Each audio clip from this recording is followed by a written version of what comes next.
sorry for the delay, but we are ready to go ahead and get started with some more D&D right here on Lionhead Gaming. And it's Thursday, which means it's time for some more Song of Rapture. We are currently missing just Peter, but he should hopefully be joining us sometime as we progress forward through tonight's episode. But in the meantime, we'll just throw Brendan on it as usual.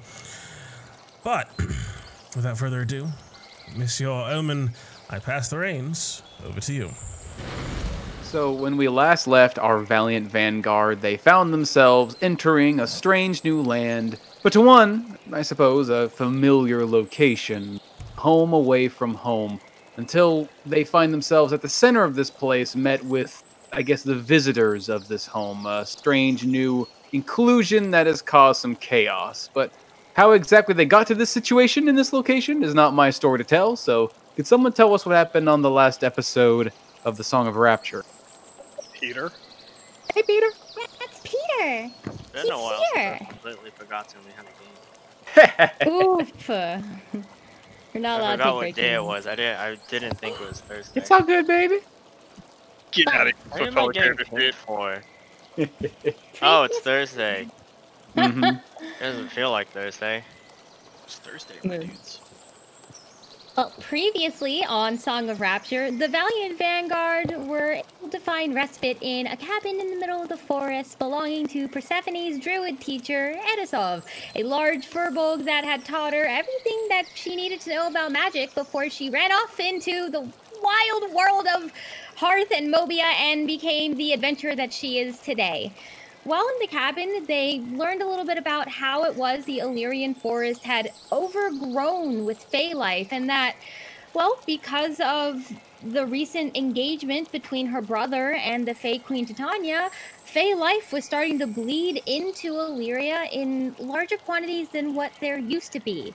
As the veil is thinning, some creatures with less magic than our own are able to pop through holes that seem to be opening within the veil.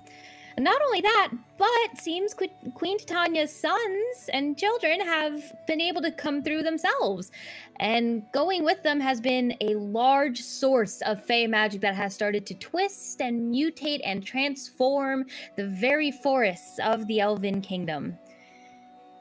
As they settled in for the night, Persephone had a quick chat with Swift Hollow. Well, not quick, mostly quiet. And in Sylvan, hoping that anybody else in the cabin wouldn't be able to overhear. There she talked about and wondered why it was Swift Hollow felt compelled to kill just about any target put in front of her, even if it wasn't necessary.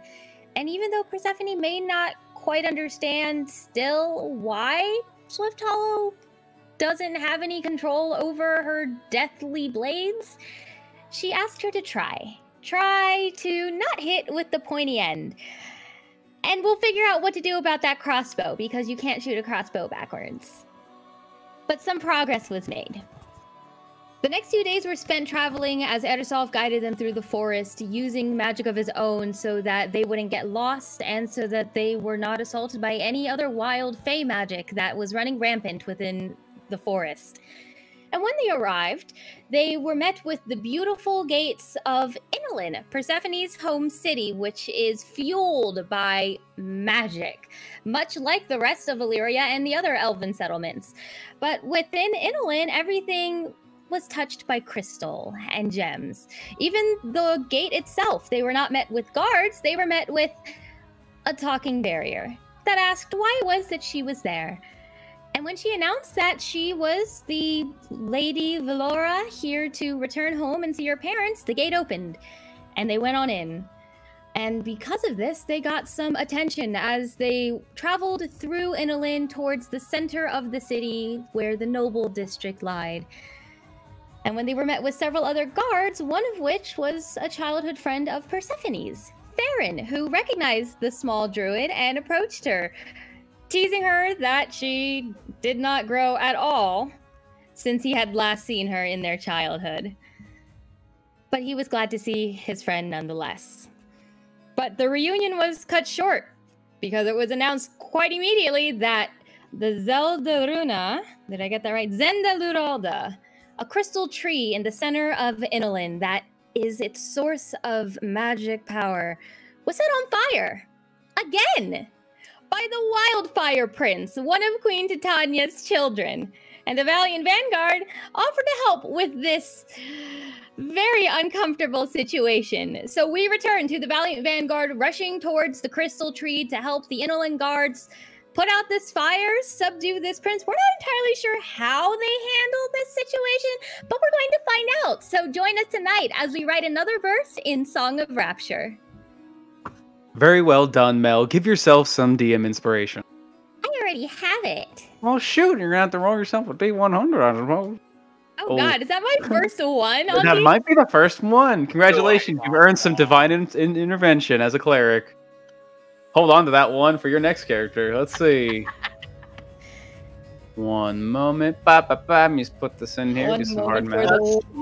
You have to carry one. I gotta carry it all the way over here and open the character sheet and close it. Okay. Character sheet's been closed.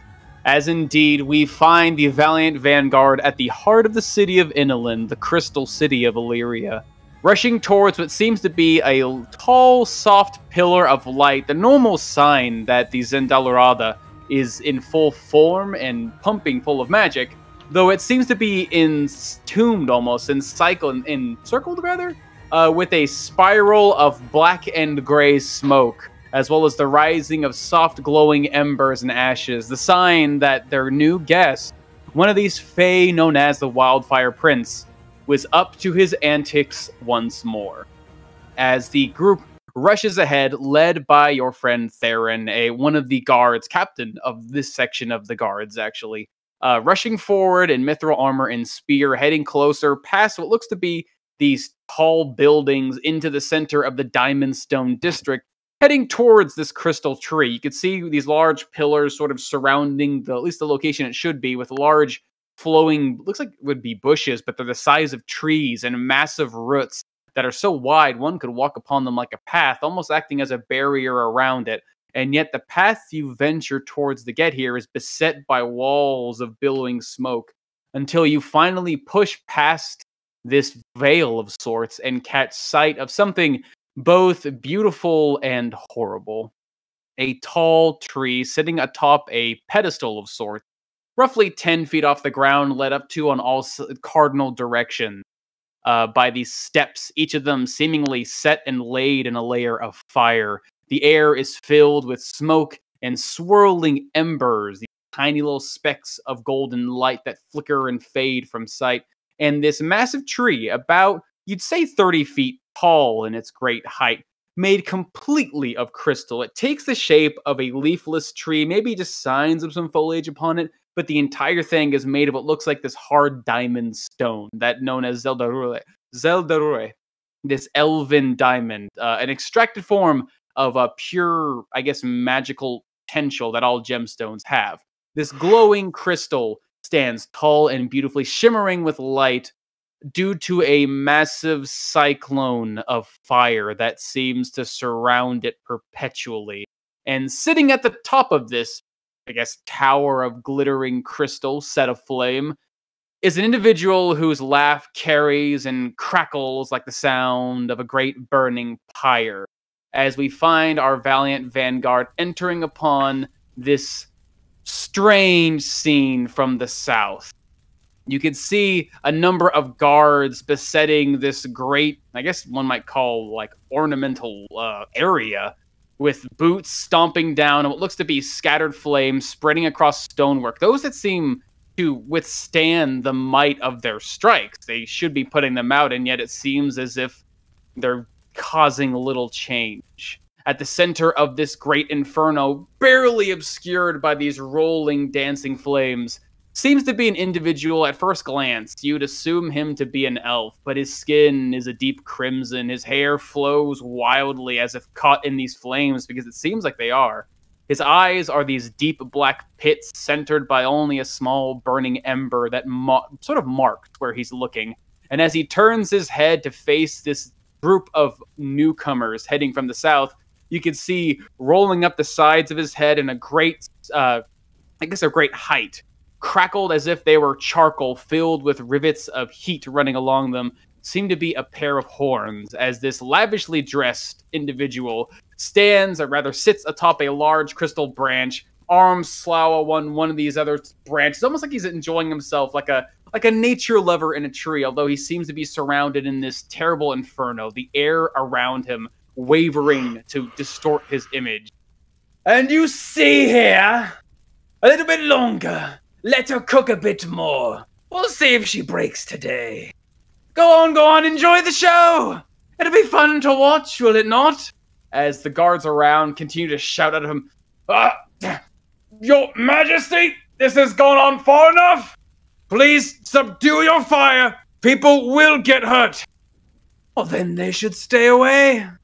You mortals have no place in this Icaria. After all, a great deed is going to transpire here today. Either that which cannot be destroyed shall break before my power, or perhaps you prove yourselves right, that your understanding of unbreakable is true. Just give it some time. Well, let's see what happens. As from the south, heading you guys forward, you can see Theron sort of stepping forward and stomping his feet to try and get his attention. You heard them, Your Majesty.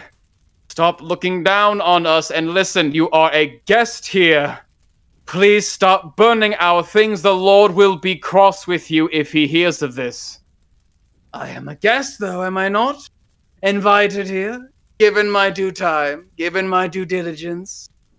Trust me, this will be for the best. Something amazing will transpire from this moment. Just have patience. Your short lives, I understand, give you much drawn-out appreciation for these short-lived things. But this will lead to a greater... Just sit back and watch, enjoy the show. As you see Theron just sort of like stomps on the ground. He's always been like this since he's gotten here. He doesn't take too kindly to the word of those who aren't, well, as aged as he, as experienced as he.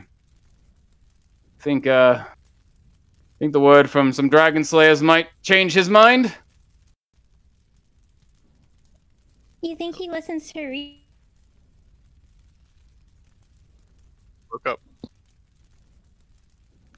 Sorry, the fire's really loud. I can't really hear what you're saying, Valora.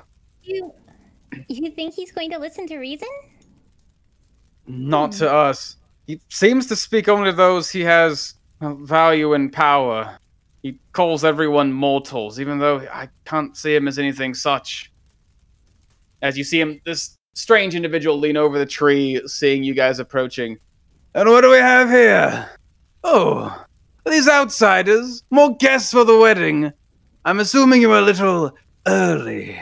But perhaps they have a show right here. Would you like to see a great diamond tree burned to the ground? Sit here for some while. Maybe enjoy yourselves. It'll all come crashing down soon, I'm sure. No, I feel... Oh gosh, I gotta put Nick up. Oh, that was Nick. Okay, let me turn you back I up. want him turned down now. Yeah, because I think on Tuesday he was super loud. And then now he's quiet. There we go. Yeah, what was that, Luna? Yeah, I can always try and get rid of him, Persephone, without killing him. Don't know if it'll work. Okay, Oh, I could just kill him. Let's not kill the guest. I don't think... I feel like we'd end That's up... a really bad idea. being cross He's with joking. the Lord. That's a strange joke to make, but... Yeah, no, it's normal for him. Okay. I'm gonna go up there and talk to him. I don't think I'm gonna get through to him. So if I don't, Luna, set him aside for a little bit, just long enough for us to get this fire under control, and then we'll bring him back. Can you call on water like you did when we were dealing with... Not I almost today. called him Karsith. God damn it. Obsidious. You got rid of those if I knew? elementals so quickly. Well, yeah, if I knew that one of the guests here was a wildfire prince, I might have prepared something water, but I didn't. I know I might be able to put the flames out with ice. Don't know how that would go, but I can attempt that as well. All I have today is wind. And wings. Just try a simple parlor trick, see if that takes care of it. So just sort of turn to the fire just at my feet and just try to press to digitate it away. Sure. Just roll your hand across it, and you can see a part of it starts to pull back, as it seems like a section of it gets removed. As looking down, now what are you doing down there? You're not enjoying the show? Oh no, hang on. As I'm Quite say I'm a fan of chaos for chaos's sake. Well, it's more of a testament to power. Why would you not simply show your power against something described by mortals as being indestructible? To test it. Would it be a perfect opportunity to see what you can accomplish? That's a point. Maybe we should see if it, doesn't burn. It'd be really interesting, wouldn't it, Persephone? I'm gonna activate my wings and fly up there to him. Even if it's not indestructible, your lordship, it is a source of great power for our city. It will do harm if it falls apart. Good will come once the wedding is assigned. Bring the Fey Queen here, and you have all the power you want. But until then, as Persephone calls upon her wings to start fluttering, and she just flies straight up to the tree to join him, just delicately landing on one of the branches next to him. All right, as you start to go down, Persephone, you feel heat rising, battering against your skin, and you realize if you dip down to his level, you're going to be burned. Let's not do that. Let's go a little higher than that. As immediately the heat whooshes up across you, realize this is a very familiar sensation. Not too long ago, you were playing, or not really playing, dancing through and around a wall of fire, and this is very much just like that. It seems as if this guy, this individual, now closer, being able to get a better look at him, seems to be clad in, looks like this long cloak, like a lavish, almost like loosely worn noble's outfit, made of what looks to be glittering ruby and crimson scales. Although it seems like neither his outfit nor his skin nor flesh at all seems to be touched or harmed by this flame. It seems like he just resides here naturally as if you would outside. So, just before Persephone starts lecturing the flame prince, just like in this immediate area, while she's doing that, I'm just gonna start vacuuming up this flame here, just as time passes, if he doesn't stop me. Gotcha. This small campfire worth of fire at a time. Yeah. A little bit of time. Yeah, as I fly on over and just let myself hover above where the heat can't hurt me. Whew, well, That's it's been a while neat since... little toy you've got there. Thank you. I don't think we've met before. Doug, I imagine I wouldn't. I don't coerce with mortals too often, but you've been graced with the majesty of myself.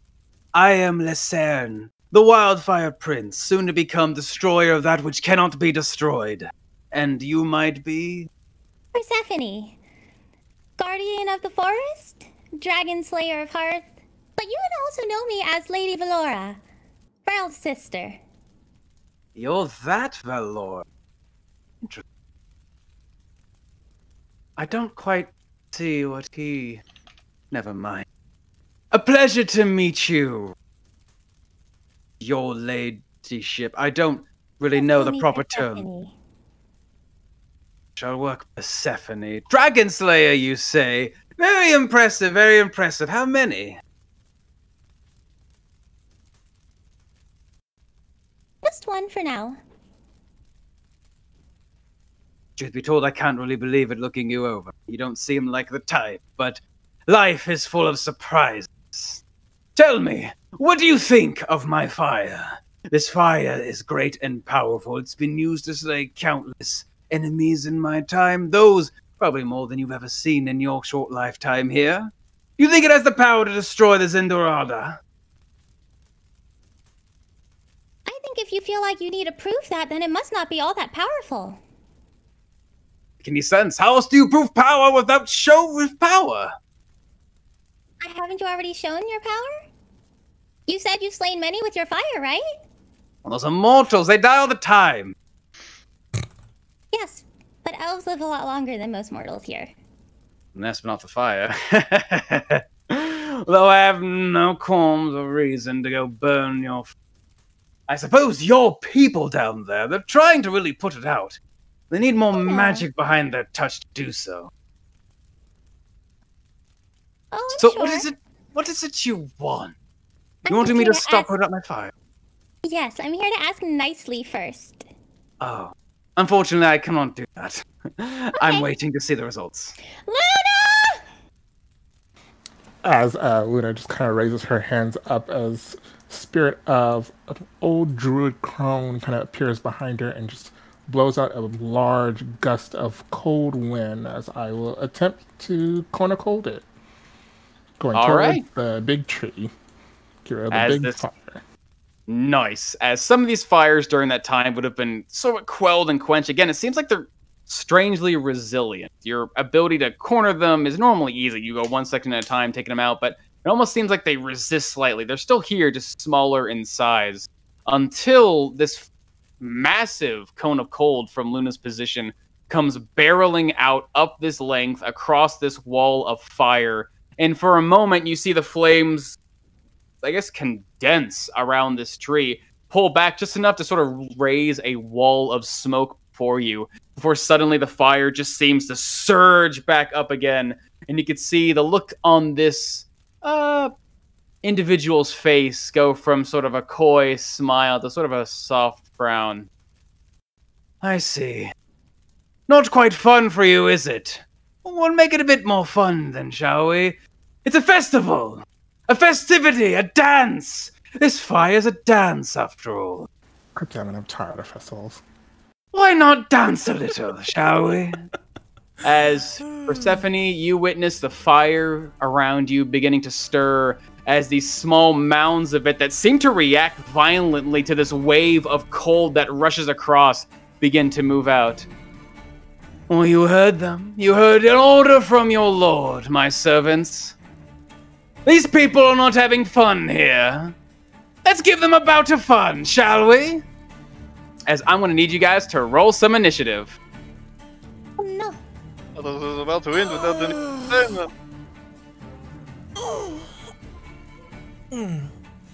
I swear the festivities seem to follow us wherever we go. Theron, dear, what do we do about him? We've been given orders to not cause harm or death to the nobility. I understand if situations like this might call for retaliation. I ask only you try to subdue him or calm him down. Let's see to it that he doesn't die, then.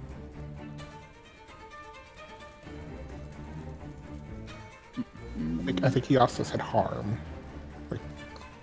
Like at all. Subdue, don't hurt him. So I can't make him bleed. No, let's not cause plainer travesties. But I can knock him out.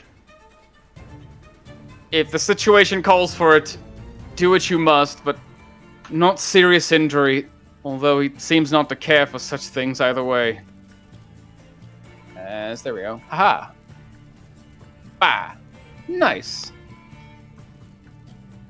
As like usual, Swift Hollow first to act. You find this tree is swollen back up with this great fiery wrath, with Persephone floating just above it. This individual, this fake creature, seems to be rising up to his feet now as this seems like a dance or a festival, as he described, is now beginning to take place.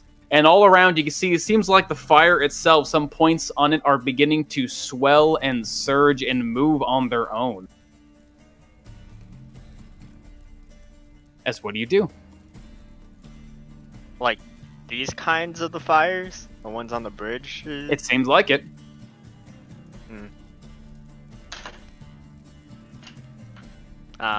Benefits of going, or the not benefit of going first. I don't know. Something to do. Assassinate him. Oh, that'd be Stab easy. the fire. Right? That's the That'd be idea. really easy, wouldn't it? The crossbow bolt. Extra poison.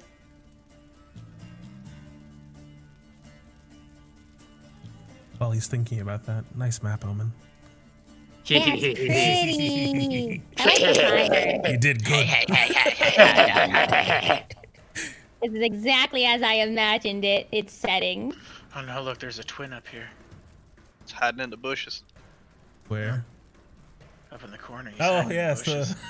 I the know. it's the face claim picture. I'm hiding. Goodbye. I'm the real Hassan. Don't look at the man behind the bushes. It was a lie the whole time. Oh. As what are we doing, Swift Hollow? You see at the top of this burning tree, Persephone's floating, sort of flying with her wings, kept aloft by this rising of wavering hot air, while this red-skinned creature seems to be rising up for what seems to be a festivity, which you can only assume is probably going to be a dangerous, violent one, given the fire. So he respects strength, but I don't think he would appreciate a threat. Would he? You don't know. He seems to like No, we testing don't know. strength and power.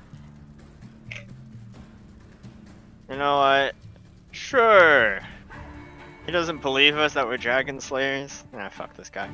As Swift Hollow will unshoulder her crossbow, load up a bolt, aim it near him as she fires it next to his head, All right. just into the tree.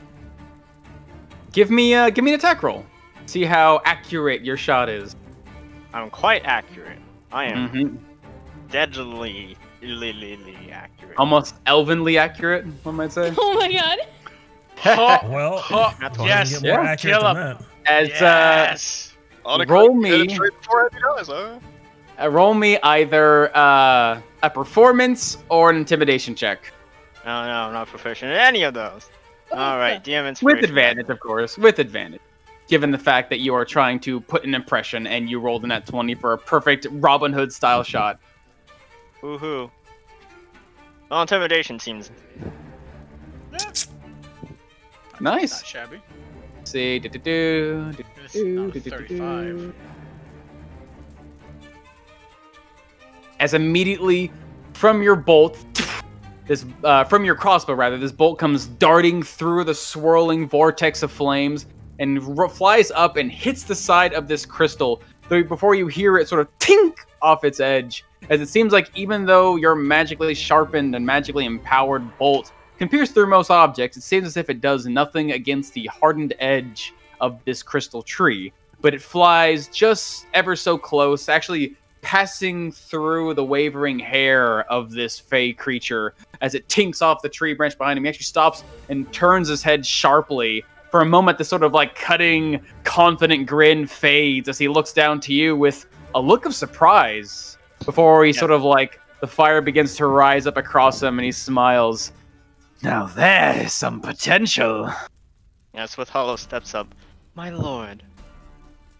We weren't joking when we said we were dragon slayers. All of us. Very well. Seems as if one of you has true potential for a mortal. Let's test it ourselves, shall we? Is there anything else you want to do, Swift Hollow? Swift Hollow merely just sort of slightly sheathes her crossbow. She just takes a bow at his compliment and takes a step back. All right.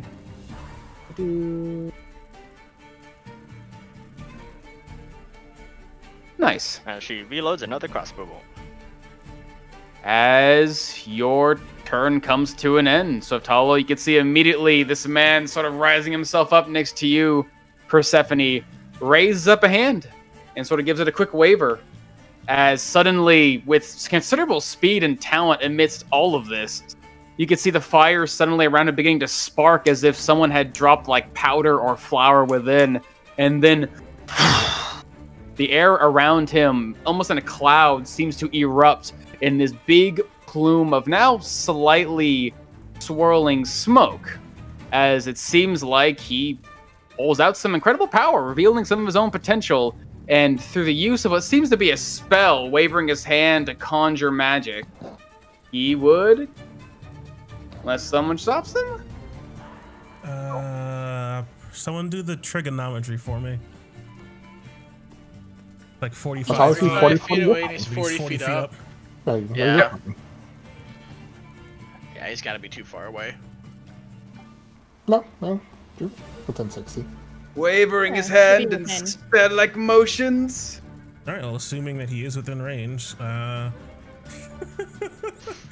No. We're not doing this. Instead, sort of reach up a hand and try to send up this. Is it just too far? 0.2 feet away. So we measure in squares, rounding down. I'm not buying it. It's all good, baby. Maybe 60 feet. So they send up a green serpent, sort of almost faster than he can hopefully react, just trying to distract and pull away the magic and disrupt his incantation, as I will counterspell him. Nice. As you can see, a swirl of smoke begins to build up from the crackling of fire around him, but your magic swipes it away before it takes form. And again, he looks down at his hand and down to you. Very impressive, sharpened reflexes. But let's see how you dance. As from these fires, you could see pluming from within. Although some of them strangely resilient to you guys, you could see them almost like a mound of it seems to sort of swirl and raise itself in a sort of a bit of almost like a sphere of sorts, almost as if a small bundle of fire rose up and flickered like that of a lantern. These flames, even that within inside the swirling vortex of fire, begins to reveal itself as these little lanterns begin to move on their own. One just before you is gonna come after you, Samantha. You can see this ball of fire fly up in your direction. And as it gets closer, you realize that this ball of fire isn't truly made of flame. These tiny flickering embers that seem to compose this mass of fire are revealed to not be, at this distance, tiny embers themselves, but truly these tiny, glowing, flickering-bodied, almost insect-sized fairy sorts that seem to approach you in what seem to be a glittering swarm, and as they do, they start to wrap and swirl around you until you are completely encapsulated by them. As I'm gonna need a dexterity saving throw. It is uncomfortably warm. Ooh, as fortunately, these things swirling around you, catching sight of them before they were actually able to completely consume you, you're able to wave your hands away, and you're able to knock these creatures just out of sight, almost like it seemed like they were trying to completely engulf you, but in doing so, your hands do wave through them, and you feel this heat wrap across your body, as you will take half of, that's DM layer, you'll take half of, 21, you will take 10 fire damage as they scorch across your form, these tiny little burning bodies burning away at you. But this fire is now gone. As, same thing down here. Creature can make it here. Will come after you, Tamar Khan. Same deal, getting closer. This ball of fire reaching you before suddenly revealing itself to be, looks to be a bundle of these fairies, as I'm going to need a dexterity saving throw. Little friends. If there's ever need, there's a great many of them here that make it hard. Just, again, this time about to surround you, but with quick movements, you're able to pull away from them, as you will take... Aha. Half of that 8 fire damage. As again, they scorch some of the edges of your fur, but able to keep yourself from being completely surrounded by these things. As, I guess at this distance, Tamar Khan, you would actually recognize these things. They're not quite from your perspective homeland, but these tiny little creatures, fire-drawn fae, known as embirs. They're like about the size of an insect, and when they glow and fly through the sky, they almost look like a dancing ember on the air, but when gathered into a swarm, they sort of take on a hive mind and will commit and perform wildfires in whatever sort of general Feywild vicinity they're in. And it seems like this man seems to command them. As down here... Being an intelligent sort in the Feywild, or are they a force of nature like many things in the wilds? Seems as if they're sort of softway in between. They're intelligent enough that they can be commuted with, but when they are in swarms, they sort of follow that same directive. There's a fire burning, and just like how fire burns and spreads, if there is one embir causing destruction or playing around, having mischief, others will follow and follow that same simple mindset. You can peel the one, you might be able to peel all of them. As down here by you, Kuldor, the closest creature they could reach, I mean, dexterity saving throw as these tiny burning creatures try to surround you.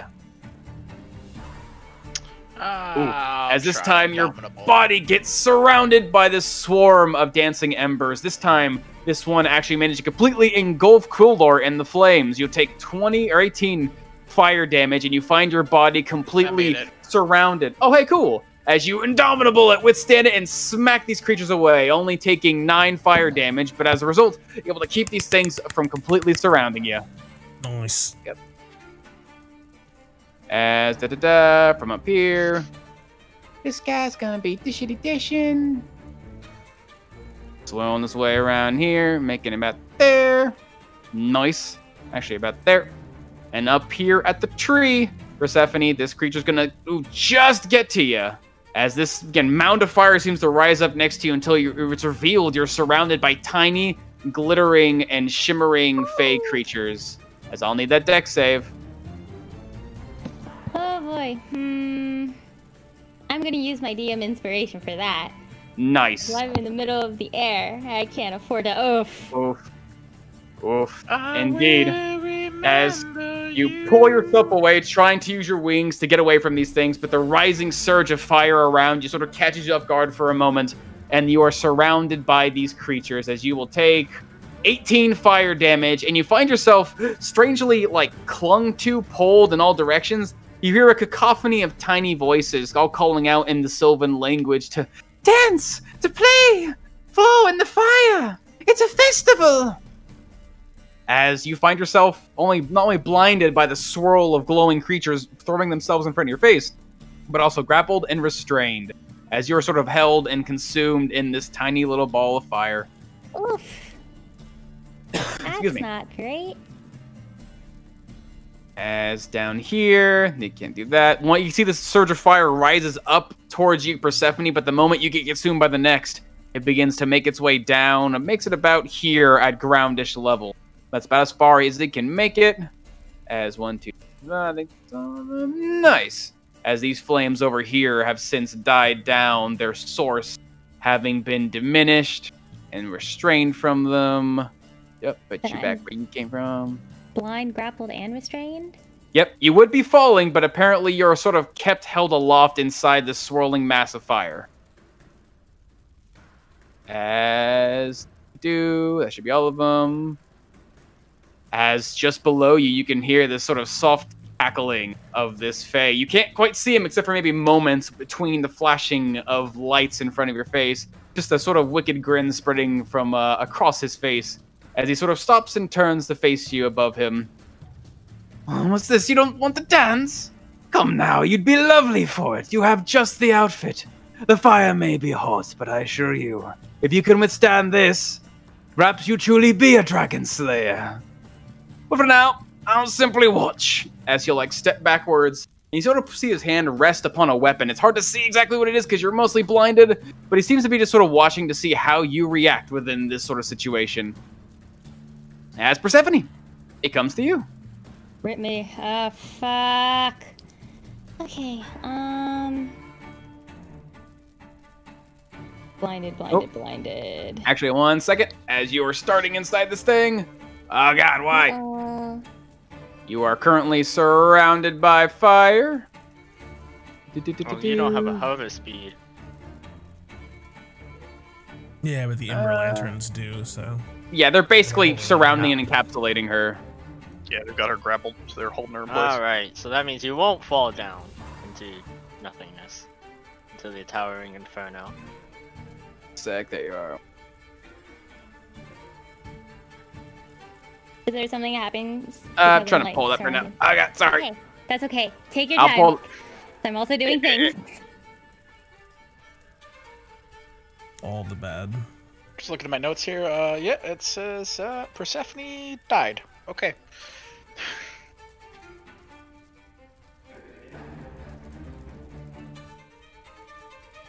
Okay, there we go.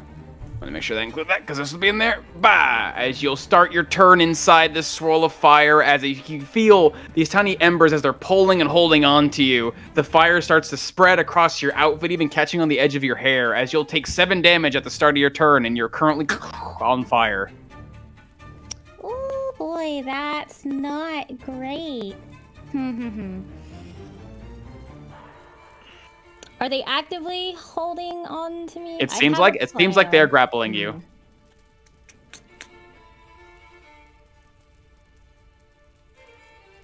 Okay, Okay, so what I'm going to try to do is, even though they are all around me and holding on to me, it's still like a swarm. So I just got to make an opening in this swarm, and maybe that will help, as I am going to try to cast Gust of Wind and have it aim directly below me.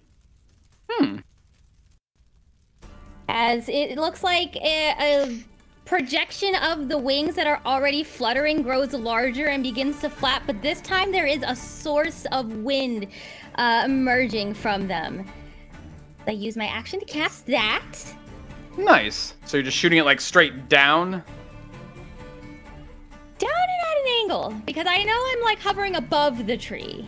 Sure. So, like, that away. Okay. So you're just like shooting this massive wall of air like down in a direct line at an angle, sort of towards the ground here? Yeah. Sure. I want to see if that can create an opening for me.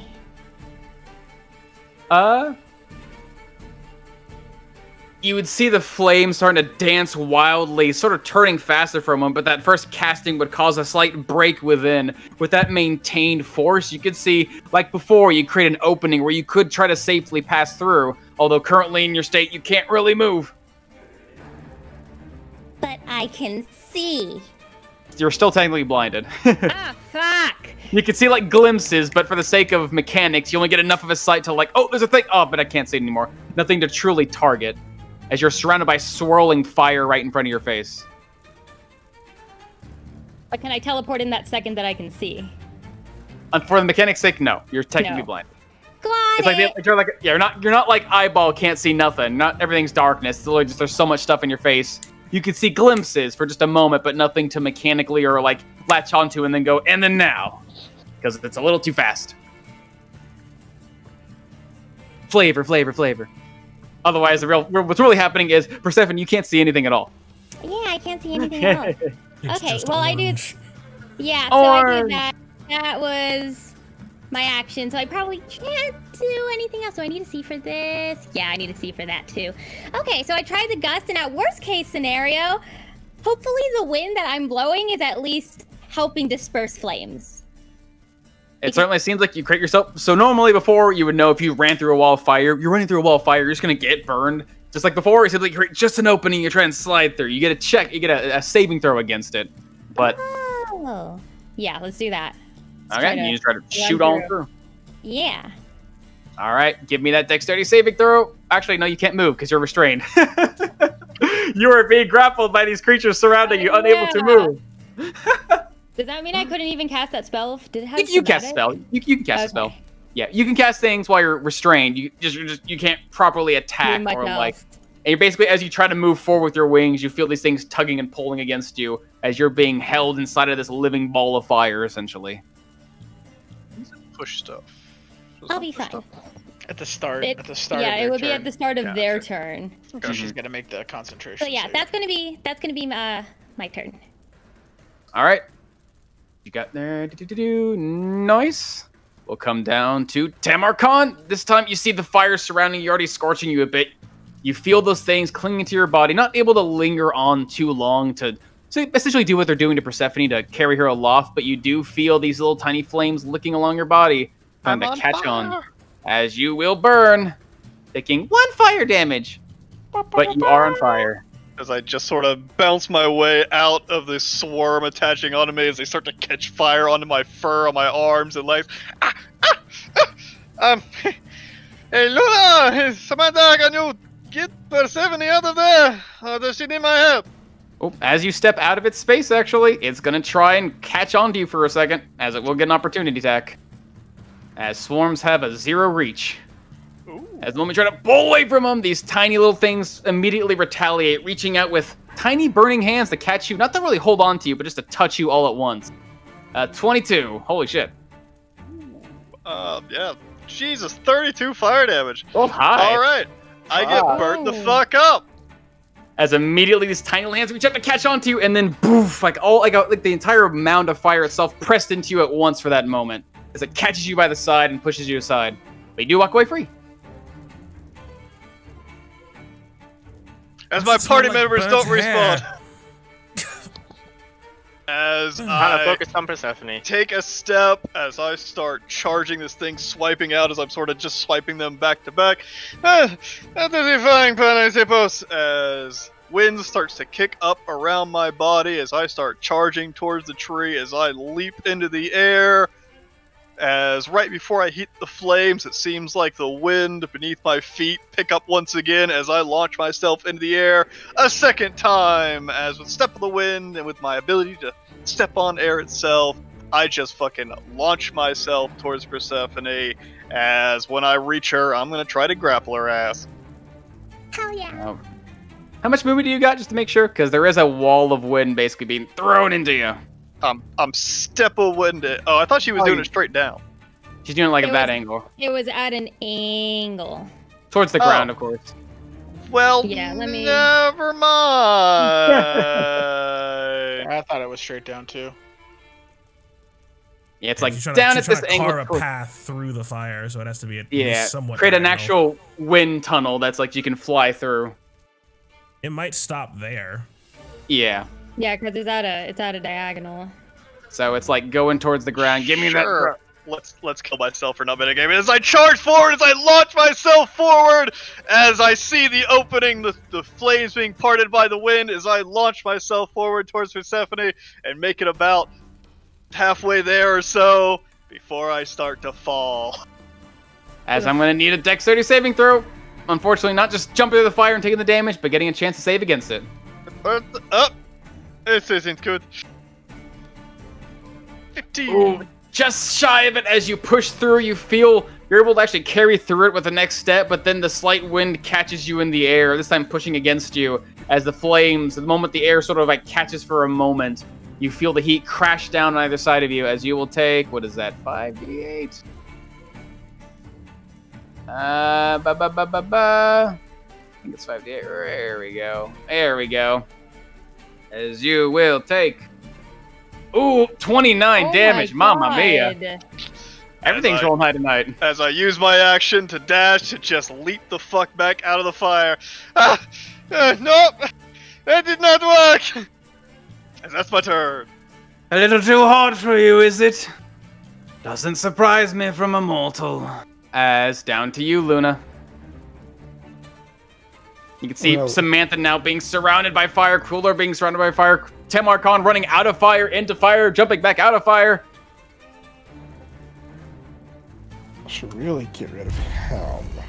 For everyone's dying. So Luna is going to tap her staff into the floor a couple times, 3 times in total, as strange ethereal-looking arms will start surrounding Persephone and Samantha and Quildor, but grabbing at... Actually, I don't know if I can use this on swarms. Grabbing on each of these little creatures, as at a 6th level, I'm going to attempt to banish them. Yeah, they're creatures.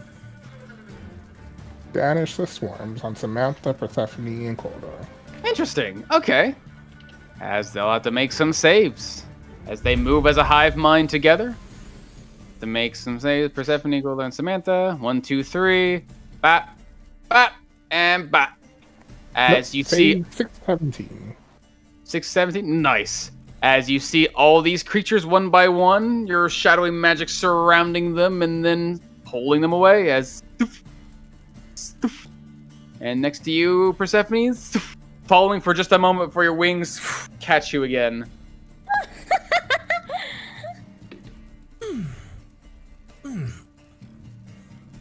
Only get rid of Like the 3. heat, but There's not that much.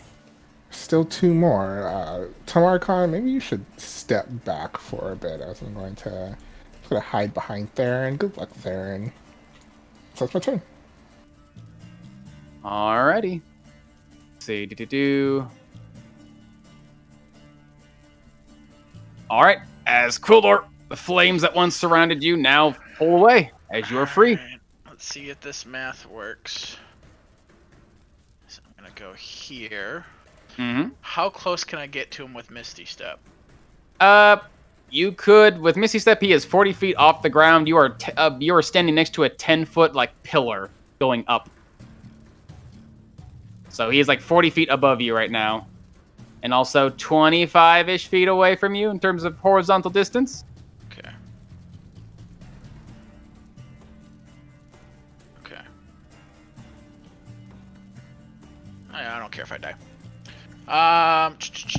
As I will use 2 charges. Nice. As I will appear next to him and behind him. Sweet. As So, I'm going to try to grapple him. all right, as you land right there, Coolor, you immediately get blasted by a wall of heat. As you will take 20 fire damage as you're entering the hot zone of a wall of fire by stepping into it.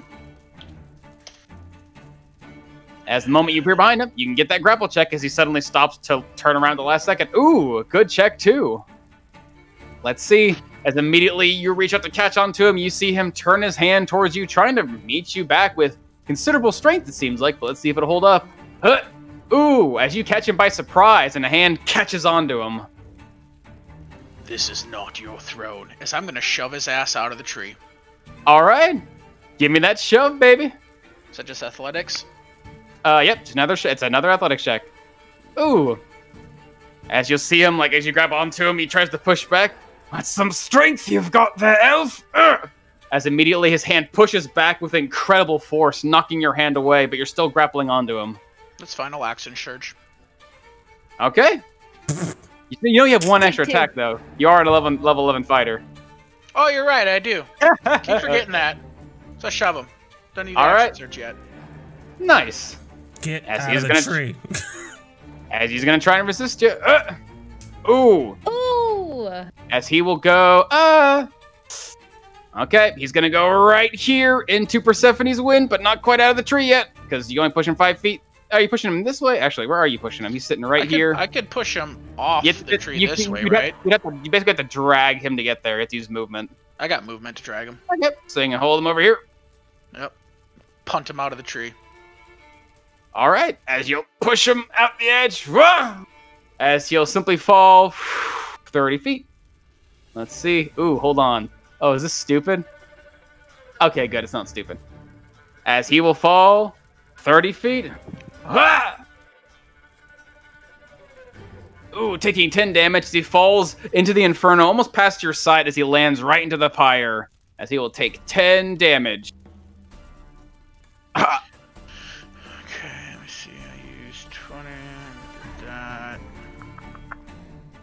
And this whole thing is a wall of fire, correct? It certainly is, and you're in the center of it, with all the heat blasting towards you. Okay. Take that off now. Because I was here. That was 15. Am I out the... No, because I'm still 40 feet up. You certainly are. Because what my long jump is... What is it? It's your strength score something, right? Your long jump is your strength score. So I can jump 20 feet. If you get 10 feet movement first. That's a running jump. A standing jump would be 10 feet. So you have your normal jump, which is a running jump, which is you run 10 feet and you can jump as far as your strength score. Or you can do a standing jump, which is you move less than 10 feet, so 0 feet technically, and you can jump half that distance. So you can get a 10-foot run and then jump 20 feet, or you can do a standing jump of 10 feet. So I should be able to run 10 feet up this tree and jump off of this branch. I'm going to need an acrobatic check, as there's... No, either athletic or acrobatic, because you're either running up a... Actually, no. Yeah, okay. I'm going to say athletic or acrobatic. Yeah, I'll go with that, because you're basically climbing up the tree to do it. You don't need to actually run. Okay, good. Again, thankfully this thing is strong and firm enough, even against your weight and strength, that you're able to catch and find handholds and drag yourself up with enough speed to get some standing jump. Alright. And that would be 30 feet down, so give me that fall damage. That would be 40 feet down, as you're jumping off a 30-foot tall tree off of a pillar that's 10 feet tall. That's fine. How come he only fell 30 feet if he was 40 feet up in the air? Because he's on a pillar. Oh. So it was like 40 from ground zero. Okay. As you'll fall, hit the ground prone, taking 9 damage. Woo! Poof, hitting the ground hard with a thud. Yes, that'll be my turn. Nice. Give yourself some demon inspiration for dragging this motherfucker out of a tree. Yeah, fucking kicked his ass off. As you can hear within the fire, No, that was impressive. I didn't even see him coming. Samantha, you see Cruller throw himself, vanish for a moment into the tree. A scuffle occurs, and then Cruller falls out of the tree.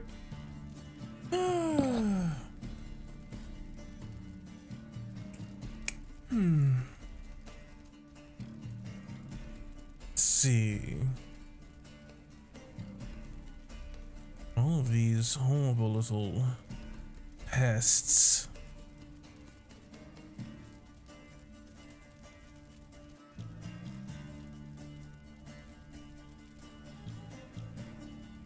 How hard is it to see up the platform from down here? See, like, what? The tree itself? Lucerne. He's on the ground behind a wall of fire. He is behind a wall of cover. At least a wall of visual cover. You saw him fall into the inferno. Maybe a glimpse every once in a while, but again, same thing with Persephone. Just can't really target anything.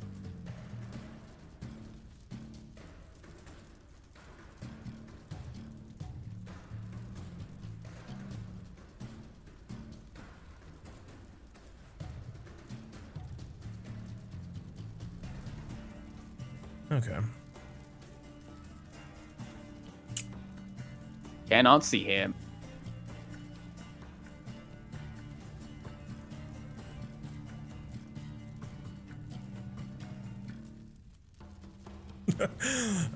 As I will,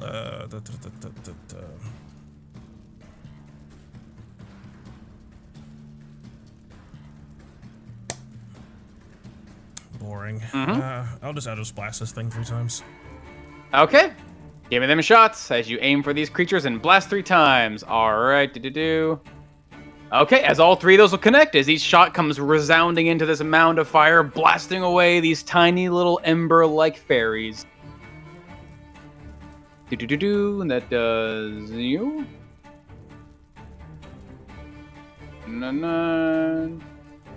Alright. As all 3 blasts, boom, boom, boom, strike into this thing.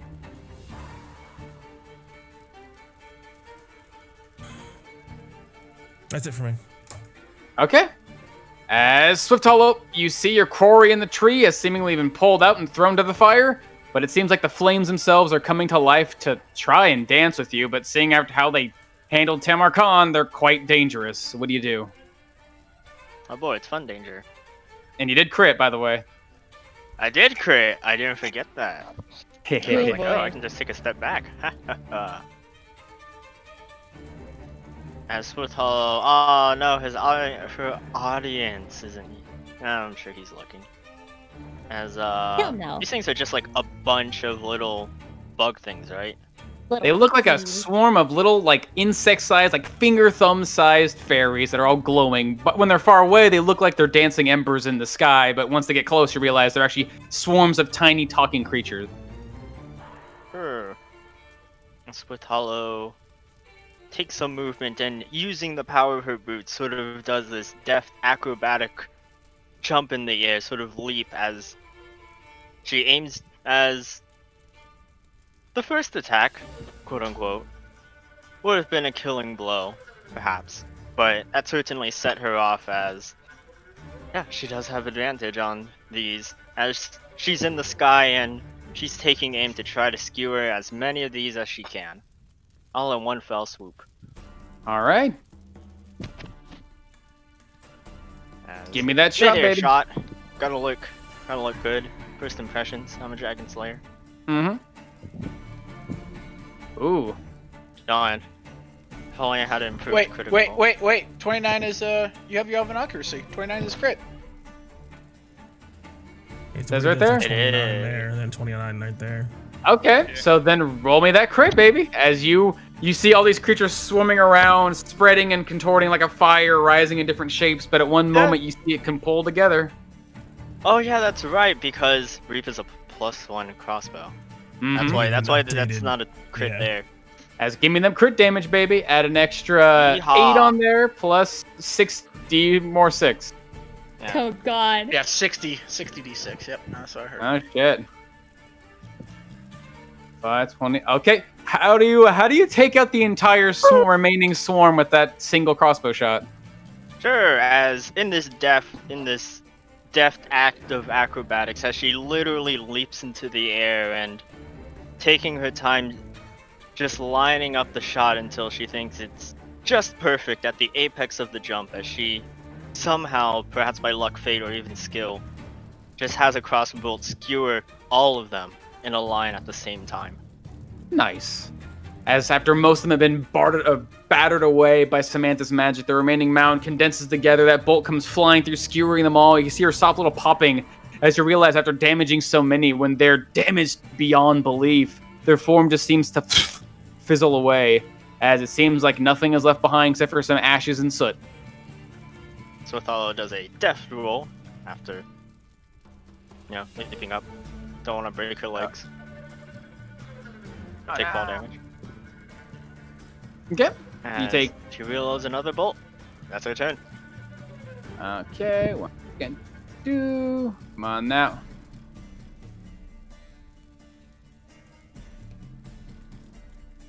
No. Why, oh man, why? Because you love it.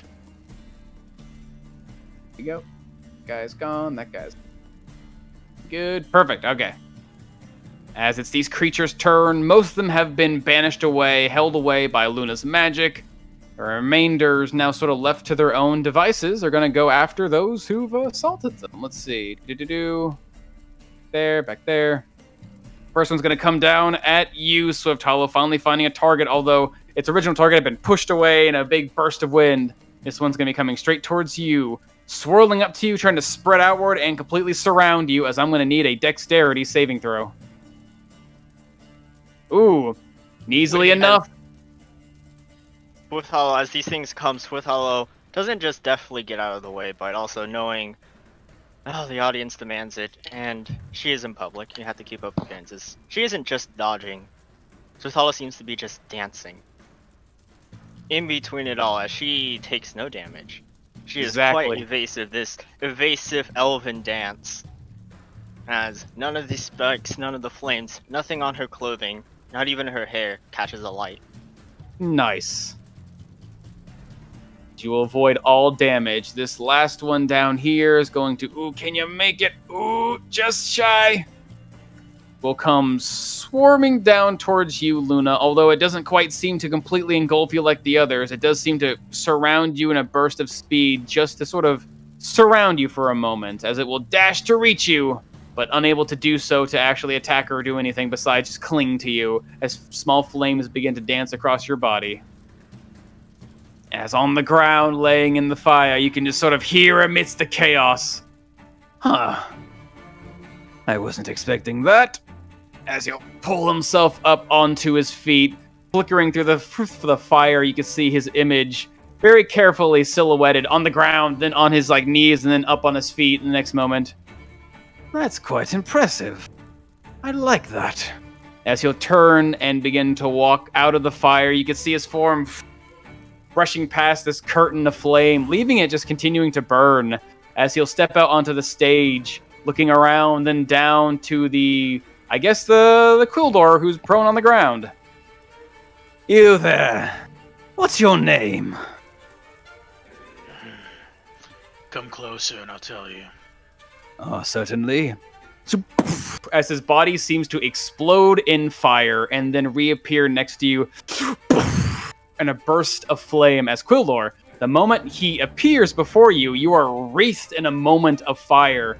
As it seems like you seem like the fire rolls across your form, across your face, through your armor, as you will take 7 fire damage the moment he appears. Where do you hail from? You're much too large to be one of these lanky little mortals here. You're quite a specimen. They call me the Shield of Samaria. Samaria? I've never heard of that place.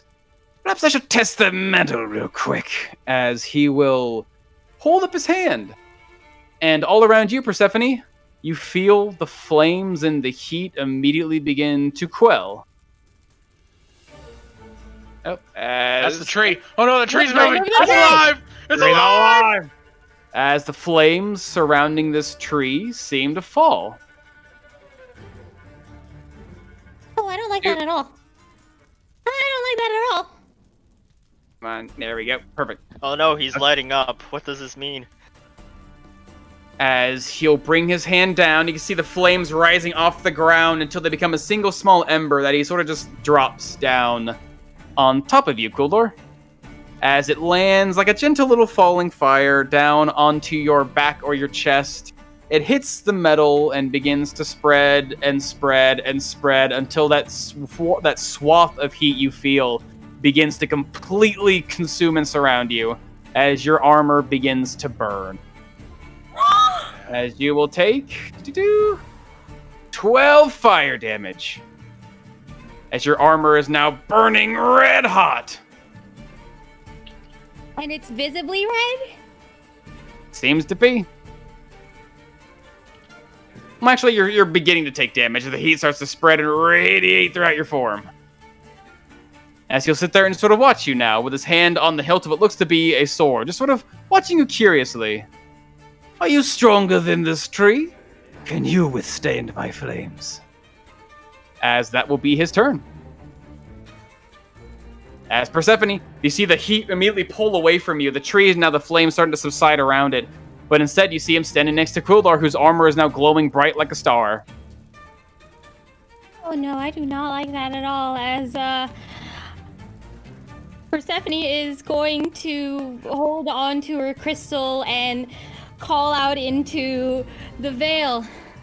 Well, my friends, looks like we can't do this alone, and we need a little more help, so let's put out this fire, shall we? As I call across the veil for a couple of pixie friends of mine, as I try to cast Conjure Woodland Beings. Oh, there we go.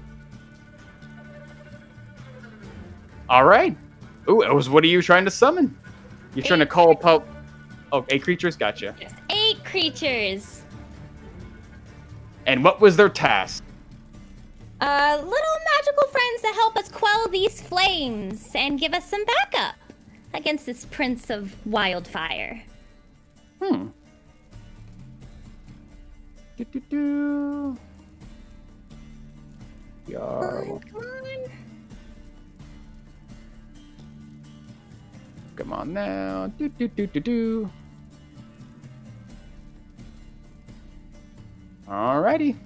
As from the sparks flying around you, you can see some of them condensing in form, becoming a bit more solid in their appearance, until they almost look like floating petals in the sky that begin to break in half and sort of catch and flap, almost like the wings of butterflies, as these creatures begin to take form all around you, as almost as if the flowers themselves were born from flame. You find the air is now surrounded and filled all around you with the fluttering life of what looked to be pixies.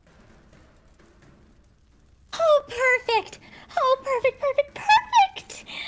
Okay, as I got 8 of them, and I tell 2 of them to try to dispel the rage of Fee upon my friend Kuldor. Other 2, try to restrain the prince, and the rest of you, put out the other flames with your easy magic.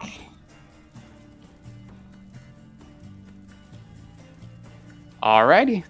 And my gust of wind drops because I have new concentration. Absolutely. As these creatures, you see these tiny little flowers given life spring into existence. So we'll sort this real quick. Said sort this real quick. There we are. As we'll come back to you. As these creatures, you see them sort of fluttering there. Oh dear, it's so very dangerous here. We have to do something about that. Indeed we do. As it seems like they start to get to work whenever they get their turn. Oh god, they're so far down there, but that's okay. As I've got movement I can use to fly, so I am going to... Staying level, just flying 30 feet over here. And I don't think I can... And I'm going to try to give Kuldor a boost, because it's not looking so good. So I just run my hand across my flowers, and Kuldor, you are going to have a couple of fairies coming your way. I'm gonna throw Nice. at you. We're gonna start with 3 for now and see how you do. 3, because everybody else looks like they were flame touched today. Nice. As you'll gain 16 hit points and 3 temporary hit points. Thank you. You're not the only one who can call across the veil, Saren. And that's gonna be my turn. Certainly seems like it. More people to witness my greatness, no less. What else did you summon? As immediately you see his hand move away from his hilt, as he starts to look around the battlefield, seeing these fluttering little creatures. As Lysern suddenly just seems to step forward in a great bound, his body sort of flickering like fire as he actually moves. Considerably far, indeed. As he takes one of his lair actions, or legendary actions. As Tamar Khan, the moment you pull yourself away from the fire, you can see these pixies coming forward, magic in their hand, trying to call it away, and then next to you, appearing in this great fiery step, is this strange-looking fey creature. Sort of like beating at my eyes. Uh-oh. Fine. You face me now! As my body starts to change, my arms start to elongate, my fingers crack, the hair that starts to burn actually grows out suddenly. Still on fire, but I do take... Give me that fire damage. Hey, as I I pull burn you before my transformation can take hold. As we'll boop, taking 10 fire damage. Oof, the dice are going big against you. Christ. Oh shit. As I gain my little bit of hit points, I don't remember what it is. I'll add it here in a second. I think it's your level, isn't it? I think it's like level plus combat. I'll look it up in a second as I look him dead in the eyes. And then I shoot off to the right. Suetano! Protect yourself from me! As I start charging in at her, as I put my hands together and just push into her body and just try to shove her out of these flames. As I'm shoving her. Nice. Dude, Do you accept being shoved? Do you accept being shoved sometime in the middle of your perfect dance? Yeah, she'll take it. God. Suddenly you're... I love it. Draw back. As Tamai Khan calls that out, she'll halt it momentarily and then readjust it so that she's at a better position for him to shove. So it's not so much her resisting, but more him pushing her along and she can just like cartwheel away. Land my hands into your guarded arms, shoving you out. I kick off with my right foot, just launching myself over towards Samantha. Doing a nice little roll. Luna, it's your turn! As I charge towards her and shove her as well. I'm just laying my feet down and just stretching my entire body out. Just landing my arms, hopefully into her guarded body. So I shove her out of the flames as well. Do you get shoved, Luna? Yes, it's this monkey touching me. As this flaming monkey comes forward and tackles into you to knock you out of the flames. Like, pull back away from these things. Still on fire anyways. I can't be more on fire. As I start to beat at the fire once again, but that's my turn on my movement. As you see this fey creature start to approach you with interest, like, I know you, as you go off in your frantic burning way to knock your allies out of the flame. Ah, I wasn't expecting that. Where are you going? To potentially cast heal, Brendan. Huh? By potentially preventing about 70 damage. You basically cast heal. I'll try. You simply just watch onward, as you will see Theron at this point, realizing you guys need some help, will pull himself forward and draw out what looks to be a spear. This magically tipped one, they made the same silvered material that some of you seem to be wearing or make weapons out of. Seems he doesn't care that we kill his little servants. I don't even know if we're killing them. Just get rid of them, they're a danger. As he's going to make 3 attacks against this mound here, now that Luna is no longer inside of it. Go. Bah! Yeah. 14 temporary hit points. Nice. And bah. As these things dance and flick in the air around him, only one of them seeming to make a good point inside of this creature, catching some of them and dispersing them. But only seems to do so much against him, it seems. Perfect. Poof. As only some of them seem to poof, as he will sort of take a step back and sort of go towards one of his allies over here. Step back, men! I think the Valiant Vanguard have this. I think. As Luna comes to you, fresh out of the fire, your clothes now put out thanks to Pembercon's quick actions, not on fire. Since you helped me, Tamarcon, I guess I'll help you. As I'm gonna put my hand on. You're still on fire, aren't you? I'm on fire! My hair is burning! I'm gonna try and find a patch where he isn't on fire, as visible black veins kind of appear on Luna's arm and just kind of drain from her body into his. As I'm going to cast Life Transference on Tamarcon. Hey! Third level. Careful! So You're gonna have to you're con checking yourself, so... It's fine. Alright.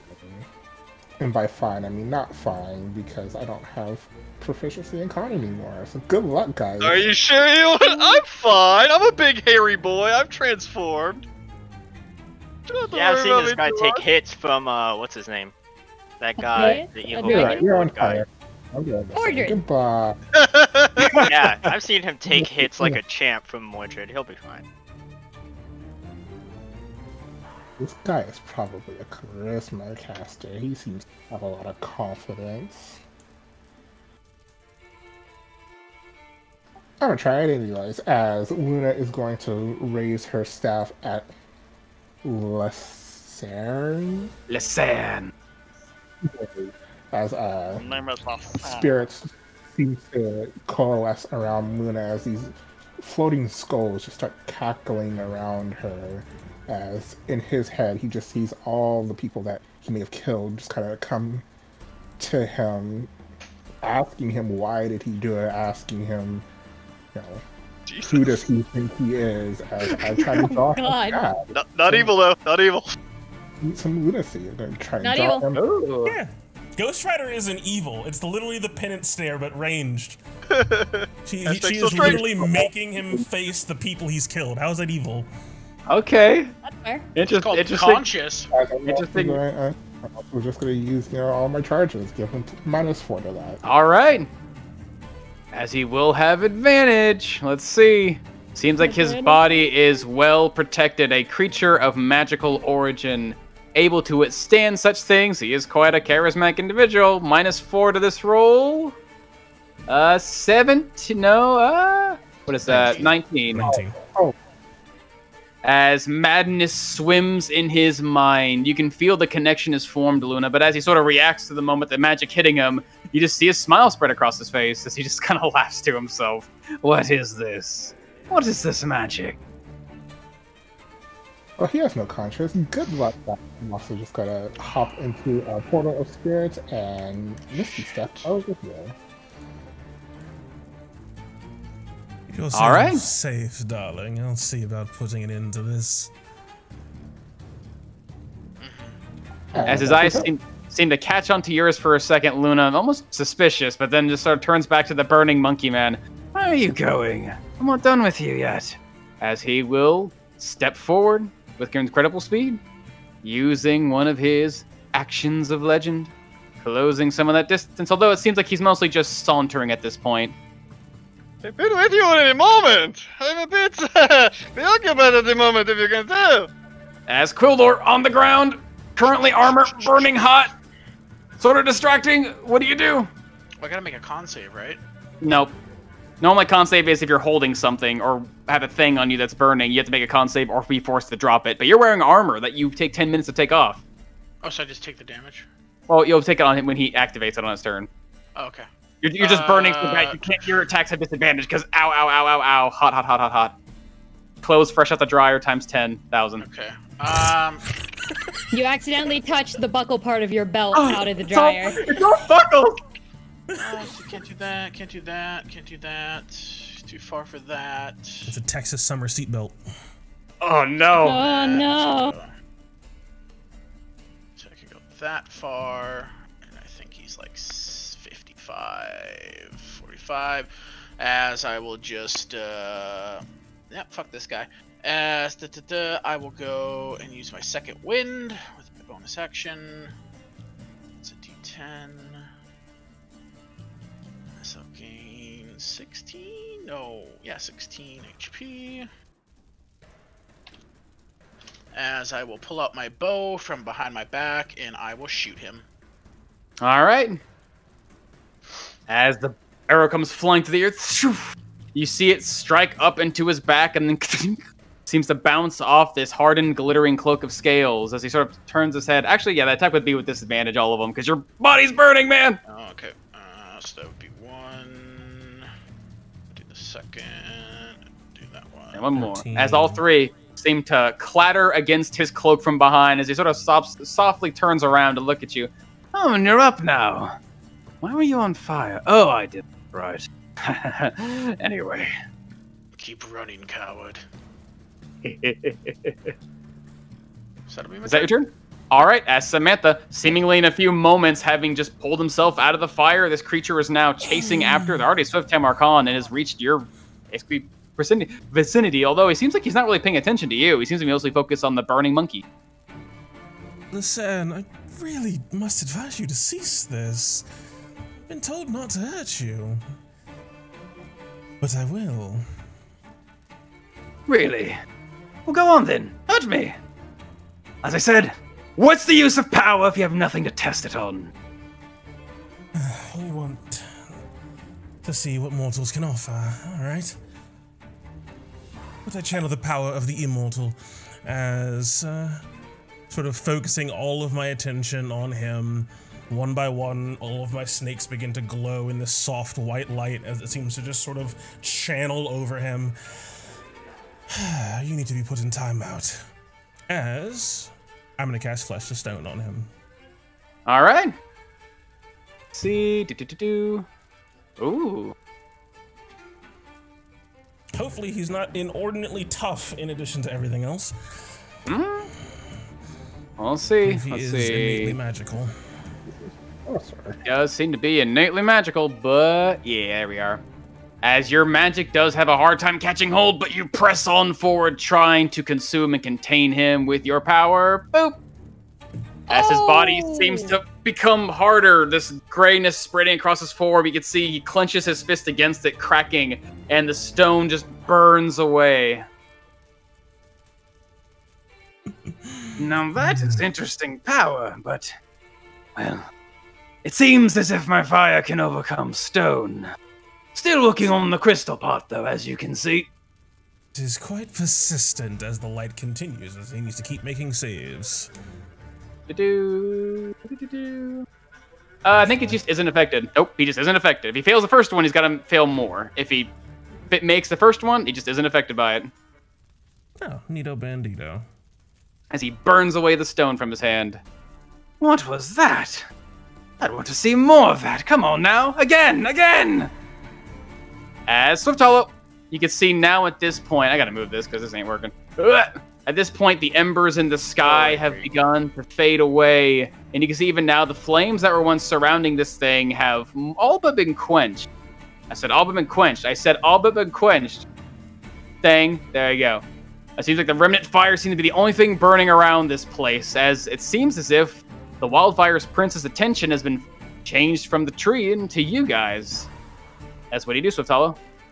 So we'll take this time, knowing that these things have zero reach apparently, as she will definitely move to over here. And while I don't really have this ability, but you know it makes sense in Swift Hollow's mind when you visualize it. She will shoot at this guy, obviously, you know, lining up the crossbow shot, so to speak. Mm-hmm. You know, like that.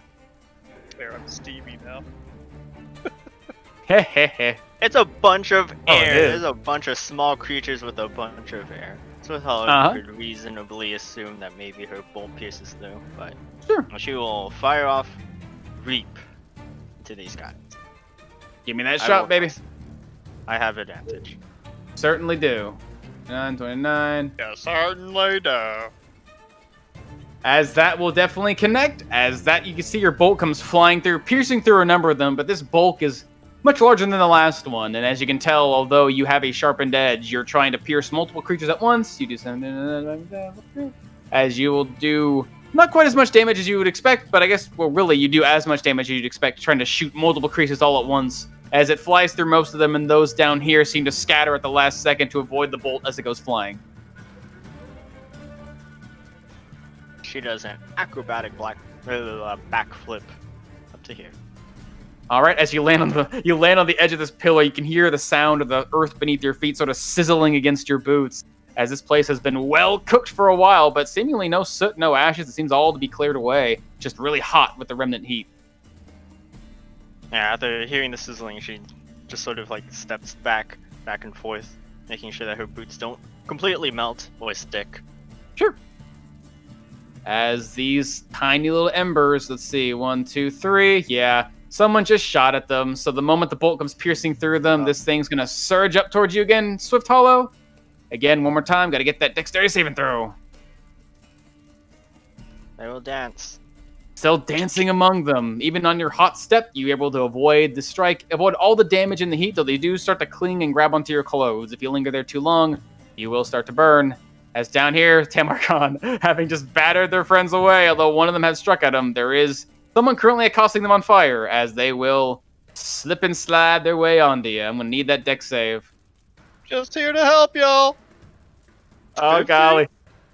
As these things will start to surround you, the flames will just catch onto you, and you're able to pull yourself away. This time the fire actually managed to help guard you away, barely making it. Just barely. Hey, nice. As you will take only 10 fire damage. Holy moly. Nice. Burning away my elongated hair and making up my strange protective armor. Almost Although all of it gone. Although you do find yourself surrounded by swirling lights, these things clinging to your body, almost lifting you off the ground for a moment as you find yourself both grappled and restrained by these things. Oh, you did make yourself. That's right. Blah. As you're able to pull yourself away, keeping the fire to bay. That's mind slipped. All right. As I think that's all that's left. Meeny, meeny, money, mo. That's sweet. As these tiny little creatures get to work, you had a time to tidy things up now. As they start to spread out to the fire, you can see their hands glowing with what looks to be sparks. It looks like dew is dropping off their hands, as if rolling off the petals of a flower. As together, their simple little magics will draw upon the flames to basically shrink them down to basically non-problematic sizes, as these guys here will do the same.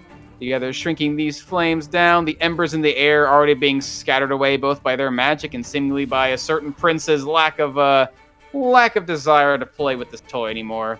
As this will come down here and simply snuff this one flame out. Do these two up. Two of them to help Coldor. Indeed. As this guy will come up here to snuff this guy a little smaller, and these two will chase after the Risen, and basically we're now pursuing Quillor to surge up to his side. Tiny little hands steeped in magic, and hey, okay, cool. As they will hold out their hands, one of them will hold out its hands and put its teeny tiny hands as close as they can to you, Kuldor, and you feel immediately that heat sort of concentrate to one part of your body, and then it sort of pulls away, and you can see that ember that this prince placed in your plate gets pulled out and then dispersed, as this tiny little thing casts some Dispel Magic. Thank you, ladies. This one down here. Oh, no problem, just doing our jobs. Well, why the fuck not? Reach out and put its hands on you, and you feel as it does, its wings sort of flap and flutter and glitter as your body is surrounded by a small field of magic that fades with the wind as your feet feel a bit lighter beneath your step as it casts the fly spell on you. Hey, look at you, my little friends. As you feel much faster to chase down your quarry. Does he have big old fairy wings on his back? It just seems like someone took Tinkerbell and Like sprinkled all over it. It's fucking fairy dust, man. I don't have fairy wings. Yep, you just have Sparkles. sparkles floating around you. As your theme a bit lighter, as long as you focus on that one happy thought, kill this man. Yes, Oh, that is my God. happy thought. Disembowel him, yes. As it comes to Luceren's turn. I must say, powerful magic, but didn't quite have the punch I was hoping for. We were all dragon slayers, like Lady Valor claims. Hard to believe, truly, is but a scratch on me. You're really tempting me, aren't you? Well, there's some fire in you yet. Come now, I invite it once more. Strike me. Whatever they may say, disregard it. I want you to strike me. I want to test the mettle of what mortals can do who have the power to slay a dragon. One strike is all I ask. Show me what you've got. As Persephone, this guy seems to keep himself wide open, arms spread. As you see, Kuldar's now erased from this heat and now given the power of flight. Your pixies are currently spread across trying to put out these flames, and you're still flying in the air. What do you do? Oh god. My friends are in a kind of way. Tamarcon is especially in a kind of way. Okay, I am going to use... I've got things I can use. I'm going to start by, I can at least move and fly at least in this direction, 30 feet. Mm-hmm. And then what are you? No, can't use you because I need my pixies. I've got this. I'm going to, as I fly over this way, run my hand through my flowers again and send 5 fairies over to Tamarcon. Ew. My balm of the summer court. Nice. There's a stupid range on that, I forgot. Nice. Yeah, amazing. Stupid dumb range. 18 hit points and 5 temporary hit points, unless you have currently more than 5 fire. I get 1 additional temporary hit point. Yay! Replaced by 5. Nice. And I still have an action. What can I do with you? How far? Murder? I heard murder, but I can't murder. Oh fuck, that's too short. Why did I fly so high? I ask myself in this moment. Because you can! When you fly, you go up. Because I can fly, I go up. Okay, well, seeing as the fire's starting to get under control, I am going to just take the dash action and move, just lower myself 30 feet with my wings. Sure. I'm just trying to get close to the ground. You start to lower yourself closer to the ground, letting your wings sort of catch or loosen on the air for catching to keep yourself aloft without falling. Nice. Yeah, and that's all I'm gonna have for my turn. All right. As Tamarcon, your body's still engulfed in flame. Flavor See. this a little bit. Don't worry about it. Okay. I start to burn a little bit. One. As the little fairy magic starts to dissipate away from my body, it seems to be taking some of the flames with it. -1. As Tamarcon just engulfed in 2 different types of fairies now. As you can just see, probably Samantha, I guess, inside of this swarm of fairies, you can just see the form Tamar sort of moving strangely, and then you hear this as steam just explodes out from the center of this thing, as it seems like a strange fog mixing with the flames erupts inside of it, as a large iron rod comes shooting out towards this man's face. As I leap out of the flames while using my breeze guard to defend me against their attack. That's striking out at this motherfucker. All right. As you get an attack against you with disadvantage, thanks to the powerful magic of your turning tide bracers. But ooh, deflecting them, the steam blasting these tiny little fae away from you. The iron bar coming bashing out. All right, give me that strike. Ooh, 23. as that will strike true. As he seems to catch him off guard, actually, with that strike. As the bar just comes in directly for his forehead, actually just stopping a little bit short, but still just banging into his forehead as I'm sending ki striking deep into his mind, trying to knock him off balance. 13 damage. I'm stun striking, Nice. baby. As the strike hits him true, his head sort of rears back from it. As he will have to make a saving throw, still empowered by magic. To boop. Ooh, Oh, damn, God mama. damn it! As it seems you feel the reverberation of the energy run back along your bar. As this, for whatever reason, this thing is incredibly resilient. That was a hearty blow. As I step towards him, I launch myself into the air, spinning myself over, pinned over end, and actually landing an elbow, trying to land it down on top of his head as I fucking cartwheel over his head, kicking off the air once again, trying to strike him with an unarmed strike. 27. That'll connect as well. Crack it into the top of his forehead, directly where I hit him a second ago with the bar, and once again, sending some ki ripping through his body. All right. Ooh, As it not seems gonna every do it. strike resists your mystical energy, but you're still landing hearty blows against him. He starts to react a little bit every strike. That was my bonus action for the unarmed strike. As I land on the far side of him, he can get an opportunity to tag me once. Doesn't seem to. His arms are still sort of spread wide. He's just sort of standing there. Taking the surprise of it, I launch myself towards Swift Hollow. It's hello once again to your left as I launch myself into the air and just dive kick in her direction, just trying to kick into her defending arms to shove her out of these fire. Yeah, this time she's ready for it. She's 100% ready for this. You really are a partner in crime. You know that, Tomago. I just land on the ground and start realizing I'm still on fire. Yes, Tomago like literally kicks out at her. She just jumps up and then extends an arm out for him to kick into. Nice. Kick And into she her lets arm. herself get shoved.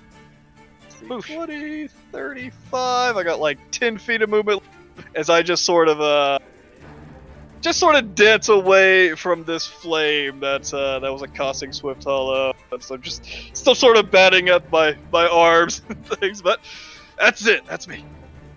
As you see this Fey Lord sort of hold his face and look down.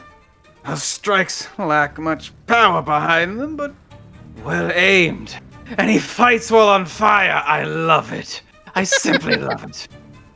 As you see Therum the sidelines. Lord Lasan, please. The fire is gone. The rest are being put out. End this game now. Not yet, mortal, not yet. I wish to test the metal, that is all. They've caught my interest. I have no reason to try and burn this tree today. For now, I shall see what these creatures have got. What does mortal life have to offer a lord as myself? As he sort of just stands by at attention. As Luna, it comes to you, still concentrating on your magic, but it seems like the target's just keeping himself open. Theron just sort of looks around the other guards who seem uncertain. He just sort of holds a hand up. As the Lord says, please don't kill him. So many cool things that I want to do, but I can't drop concentration. Mood. You Literal could. It would be mood. bad, but you could. Azula is going to reach out towards Lasarin, and what type of armor is he wearing? He's not wearing any armor, actually. It seems like he's just wearing a lavish gown with scales across his cloak. Well, as these, like, black tendrils start to seep into his outfits and into his skin as Luna crunches her fist together as his body just seems to start to take a bit of a toll and be less defensive. So I'm going to use another hex to just ruin his day. Let's see. Ooh. Cracking his apparently resilient body. All we right. got his con saves. Yeah, As plus he's got to 3 try. Well, time.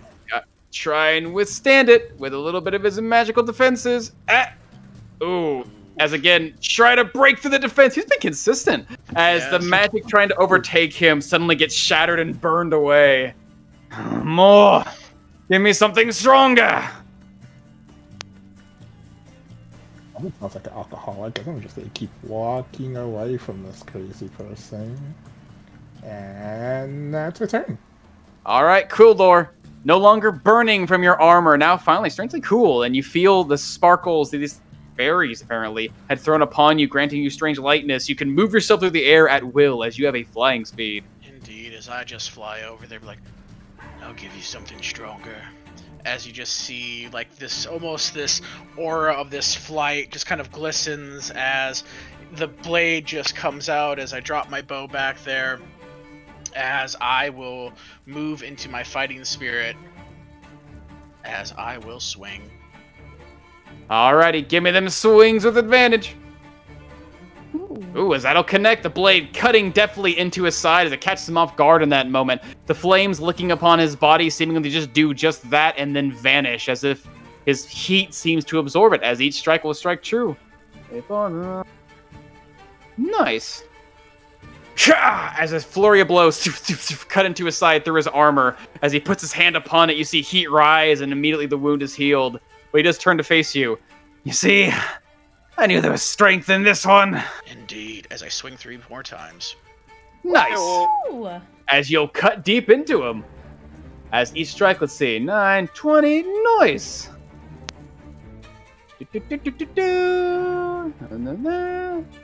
And... Nah. Wow, perfect. As it seems like all 3 strikes, as that last one strikes into him, you see him actually sort of recoil a bit in pain, and almost instinctively, Kuldar, his eyes immediately flash with light as you feel familiar heat surrounding you, as I'll need a dexterity saving throw. Oh, fuck. Sure, When you I will- stab him, he goes boom. I'll use my DM inspiration for it, why not? Sure. Fayish Go for it. rebuke. Ooh, as you immediately realize there is a rebuke coming your way, you try to pull away with your flight, but it seems like this sudden instinctive burst has caught you just enough off guard that this burst of fire seems to consume you at, yeah. At the level, as suddenly you're surrounded. It seems like he is. Oh no, he definitely is like turning to say something, opening his mouth, and his hand starts to reach out towards him.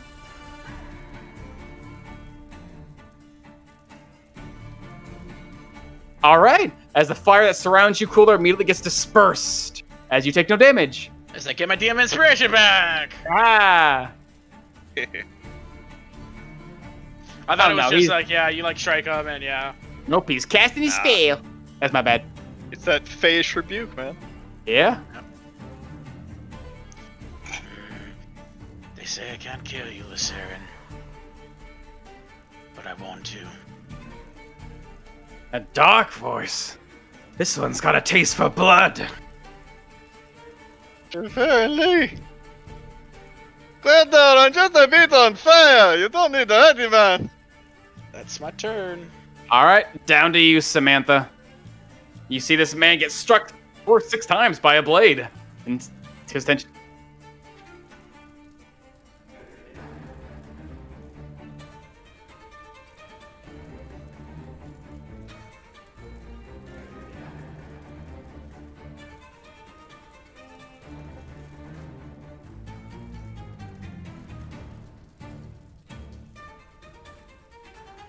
Yes.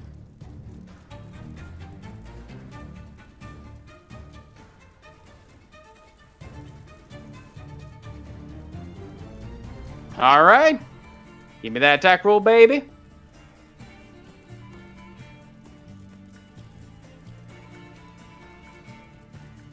Ooh, as your form wraps around him. Oh, there you go. As the form wraps around him, you see him actually reach out and push against this coiling serpent body, crushing him. You feel immense strength pulling you away, Samantha, but just before he's about to pry you away, there's an extra burst of that inspiration seems to do it, as you just barely catch hold of his defenses. As you'll do, ooh, good amount of damage. Nice. As you see him start to get crushed and then contained. Oh, there is strength.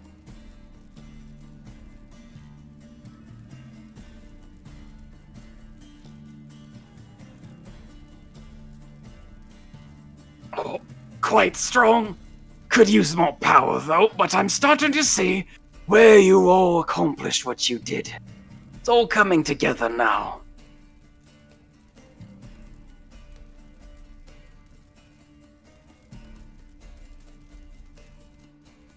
as Swift Hollow. I already proved myself, but I guess I'll do it again. As, yeah, hearing his taunt. Oh, as she just... Swift Hollow sort of dancing and strolling a bit as she, yeah, she pulls out one of her daggers. And sends it coming at his throat. Persephone shouts, "Remember lesson 1!" Alright. Something pointy in. Got it. Stab. As give me that attack roll. Please crit, please crit, please crit. Darn! As you'll catch up and actually catch him. Actually, you've seen One Punch Man, right? Yes. Death strike! As just before the knife comes at his throat, she just stops it. She sort of pricks it into his neck enough to draw blood. Nice, just intimidating him. Fated to die, my lord. I'm merely proving myself. As she removes the dagger and then takes another elven bow. Let's give yourself some team inspiration for that shit.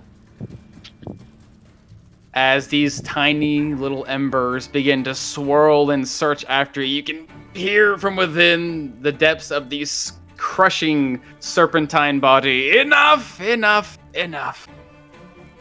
Our fun's come to an end. Oh, but what fun it was! As with... Oh, I certainly find very much enjoyment in the power, but I'm not here to fight or slay any more mortals. I'm impressed, really. Truly impressed. As these tiny little faces seem to scatter off into... back to what looks like some spreading embers into the sky before they just sort of linger off into the surrounding grass and stone and sort of fade away. You can still see them standing there as if, like, you know, like how fireflies sort of fade in light. It seems as if their image is still there, but less prominent. They seem like they're now in a more dormant state. But as he says this, you can see his body immediately flash with a bit of fire and poof, appear next to Tamar Khan. As with his hand reaching out, he just puts it against your body, and then almost like he's taking off a cloth, it seems to tear away at the flames besetting you. I'm sorry I did it so soon. I must say, you danced well in the fire. Many of you did. Most mortals simply coil and crisp up against the heat. But you threw yourselves directly into it with reckless abandon. Only a dragon slayer could accomplish such a task. I applaud you. Did I forget to mention the dragon lived in a volcano? Only the strongest dragons do. Well done, well done. I'm sorry I didn't get all of your names. I caught hers. Lady Valora once more. The pleasure this time is mine. Oh, of course, Persephone. For the rest of you, it seems as if you have a title around here, but I have no reason to know. What do they call you, mortal of great power? Hop back. American from the Immortal Kingdom. I sort of look up at him at my eyes as I stand back up from my small little bow. Tell me, you're one of the Monkey King's kin, aren't you? I visited that great height once in my youth. I believe I fought one of your... what would you call them? Parents, children, offspring, kin. I fought one of your kin. He once tore my arm off. Quite a strong one. Your face Gorkan. Everything he was when we did not have this form. He was an ape so large he could throw the mountain he resided on at. And it was a good fight, listen. Maybe we'll have another day. Oh, I certainly hope so. What are the rest of you? Are you all descendants of great and mighty creatures? Perhaps that is the secret to your strength. No. Centuries of training. And she just flicks a knife in the air and then catches it. Pretty sure. I mean, my stepfather was like a vampire, but that's it. What is a vampire? I would love to learn. Sounds quite terrifying. Well, Oh, you yeah, might it be the was. embodiment of darkness. Come on. Don't sell yourself short.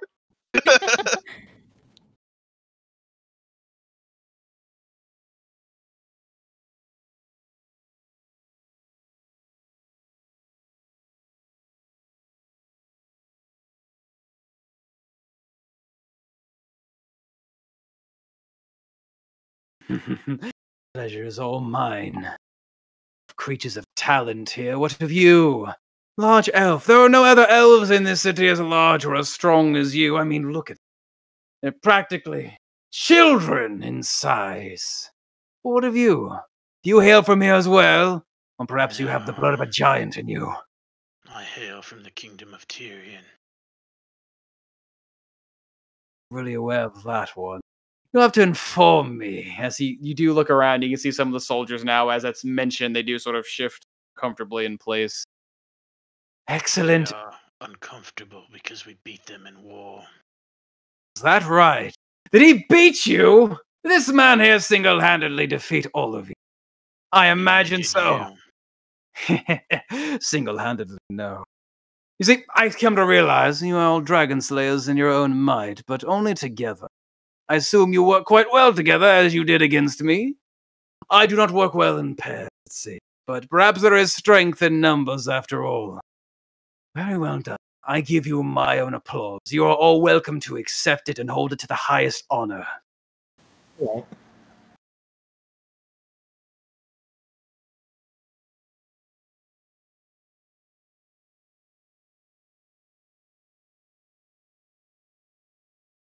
I am full of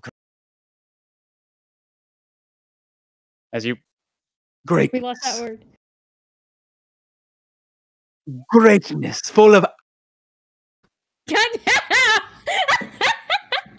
Oh, man! as is the old Feywild saying.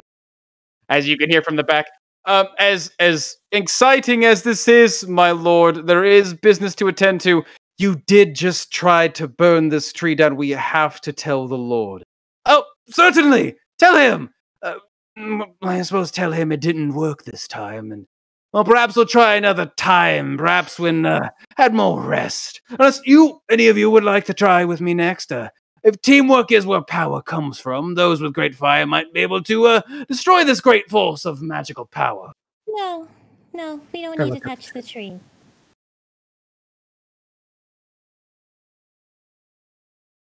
Samantha! Samantha! That's pointless.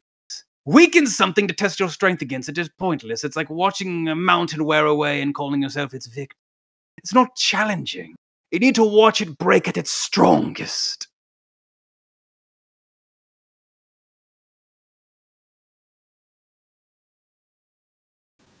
Samantha, stop giving him ideas. It's making Persephone uncomfortable.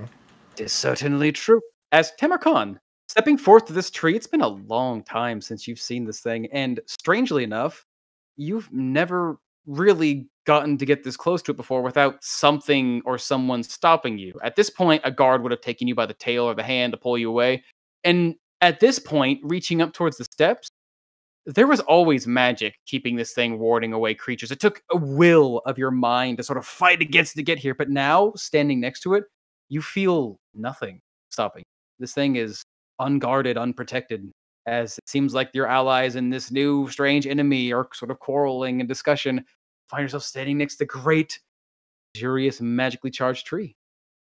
Just sneak my way out behind the group up into the tree as I just sort of sneakily reach out and just put a palm on the tree. Hey, everything. Not such an impossible task anymore, are you? I, I guess I'm a bit closer. As I realize that I'm lingering a little bit too long, start sneaking back to the group.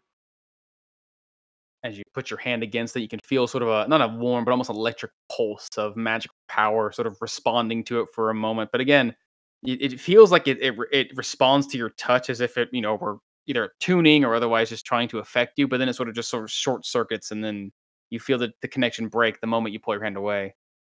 Kind of strange. Maybe we will try again when your guard is up. As from the north, you can hear what almost sound like hoof steps, but I don't really know if they truly have more than cloven hooves, as large, shaggy bodies, headed with both armor as well as tall, curled antlers, descend from the north with armored men on their backs, as it seems like more of these soldiers have arrived from the north. And you can hear one of them declare out, "The fire seems to be put out. Is the situation taken care of, Captain Theron?" Yes, yes, our yeah, our our newly invited guests have actually brought an end to the situation. It seems as if Lord Lucerne has found new entertainment in town. Yes, of course. What did you call yourself? Do you have a name? The Dragon Slayers. More fun to be had. The Valiant Vanguard. Valiant. Are there more of you here? Are they as obnoxious as you? Noxious? Someone's got quite a tongue on. Though I will say there is one that will probably get deeper under your skin than myself, though you'll have trouble finding her. She does good at blending in. The trick she pulls are going to be the ones even myself I might lose patience for. But alas, perhaps you'll never run into her. She's quite good at hiding. As you stare and come up from behind.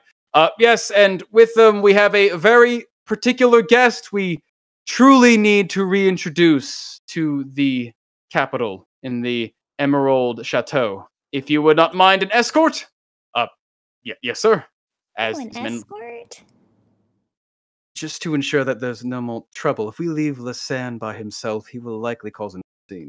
He is like a wildfire himself. The moment he finds something that catches an interest, it might result in... It has been...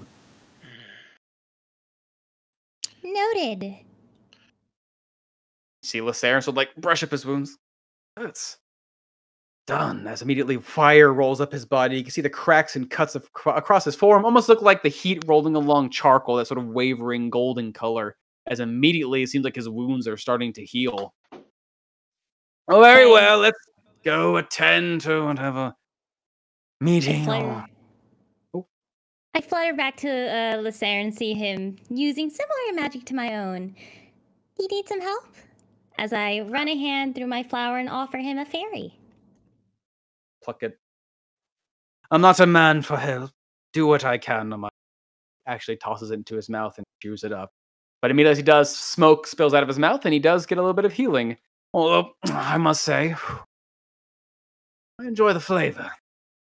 And don't mind the servants if you mortals always feel so bad about slaying.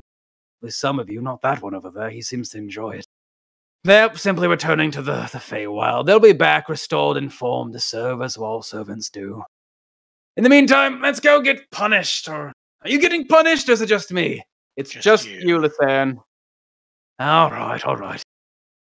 Let's see the worst they can do, as you guys will be sort of rounded up by some of these knights, now having quenched the last of the fire. Your pixies staying with you, Persephone, if you wish to take them. Otherwise, they'll be following your word for the next hour. I'll let them stick with me. My little entourage of pixies. Flutter up a lot. Oh. Yeah, three of his servants back. They're staying there. The ones I banished. Oh yeah. They stay in the farm. They stay in the Feywild. As the magic sort of completes itself, you feel the sort of pop in your own head as that barrier that you sort of pushed them through seems to have finally thinned, or I guess thickened to the point where they are no longer back on your side. As we're starting to get escorted out, after Lucerne mentioned that his servants would be back, Purse just kind of under her breath, like, they might be back, but they're never the same. Knowingly. They're creatures of chaos and destruction, but also mischief and fun. It comes two sides of the same coin where we're from. Death and life are an endless cycle. As that one might know himself, I'm sure you, in your own way, have been reborn and restored countless times. Probably not in the same way as of us are. But alas, nothing to worry about. It's all part of the great cycle, as fast and as wild as it spins. I can't wait to see it extend here. You'll love it. It's amazing. As over the course of maybe like 20 or so minutes, you guys will be escorted to the far north end of the Diamond Stone District, making your way past the Great Crystal Tree towards a grand series of buildings. One might even call it a castle, although they seem less medieval and I guess we call it like archaic and more like they almost look like buildings and mansions pressed together. The walls made of this bright white and often lined with seems to be some sort of golden stone along them.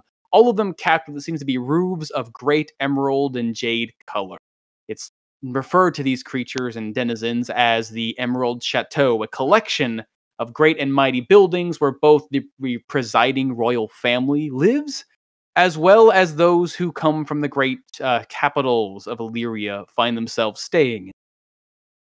As you'll be entering a great set of doors, walking into what seems to be an amazing looking entry. This long walkway lined with golden walls, emerald colored archways, hanging, it looks like chandeliers, but there's no candles hanging from above them. Instead, there are like these small glass orbs that you'd be familiar with, Persephone, these sort of like soft moonstone laden bulbs that when given a word, they simply glow with the soft light of candles perpetually, granting perpetual daylight wherever they reside, or at least normal light. You walk inside a long entryway that seems to lead down a great walk, maybe about 100 or so feet, ended with a great and mighty steeple that seems to be housing a trio you knew from your childhood, once a quartet of great luxurious thrones and chairs, and the center which a great emerald fountain surrounded by what looks like tables and chairs, the likes of which many council members have come to have meetings. It is both a entry greeting place for the Lord and Lady of Inlin to greet newcomers, as well as council members, as well as where meetings are often held, those that aren't necessarily on private grounds. As we enter the Emerald Chateau, finding yourself in a very familiar, luxurious place. The ceilings are quite tall, maybe about 50 feet in height at one level, and the next one going about 30 feet. As this place is like a mansion stacked with other mansions. And to you, Persephone, this was home.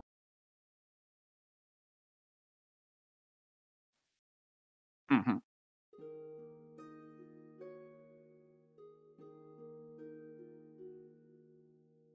From your vision, not quite. Elves are often sort of not stubborn, but resilient creatures when it comes to their, not styles, but architecture. Everything is born in perfect shapes and sizes. Things are maintained as they are because they are meant to be perfect. They are long-lived.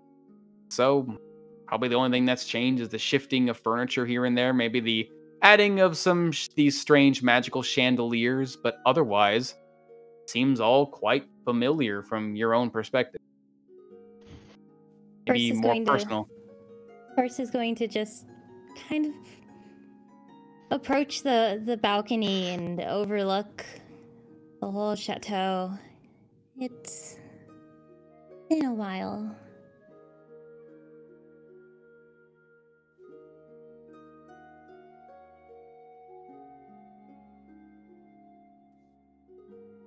I don't know. I guess I thought it would be. It's actually being here. It doesn't sit quite as well as I had imagined. Well, just need to separate certain feelings. There are some good things and there are some bad things. You got to see your friend Theron again. You're going to see your brother again. Sure, we have to deal with some stupid wedding, but, we can do that in a week or so. Just enjoy the good moments for now. Right. Are there any people here, or is it empty? You can see a number of servant hands making their rounds, a lot of them unfamiliar. This place, remember in your own childhood, every 2 or 3 years or so, it seemed as if your father, mostly your father, had shifted between different servants and maids and the like, usually a sense of distrust or something misplaced or misaligned. As a suspicious man does not keep his hands very often in one place, and so maybe how long you've been gone here. There might be a couple familiar ones you might glance, but otherwise it seems like this place has been otherwise since renovated with new help. You can see a number of people off in the distance, just far off from away, wearing long, luxurious robes. You'd think they're probably some noblemen from probably one of the other cities of Inulin, or rather Illyria, rather, having used magics to transport here as they often do to host meetings with the presiding lord. But besides that, not too much familiar. Although moments afterwards, you do hear some soft but sort of clattering footsteps come up from behind where you guys enter, and just sort of strangely and possibly, maybe almost infuriatingly knowingly, stroll past you guys as a long flowing cape of a now seemingly fine Lasser, and just strolls on down the stairs like he owns the place.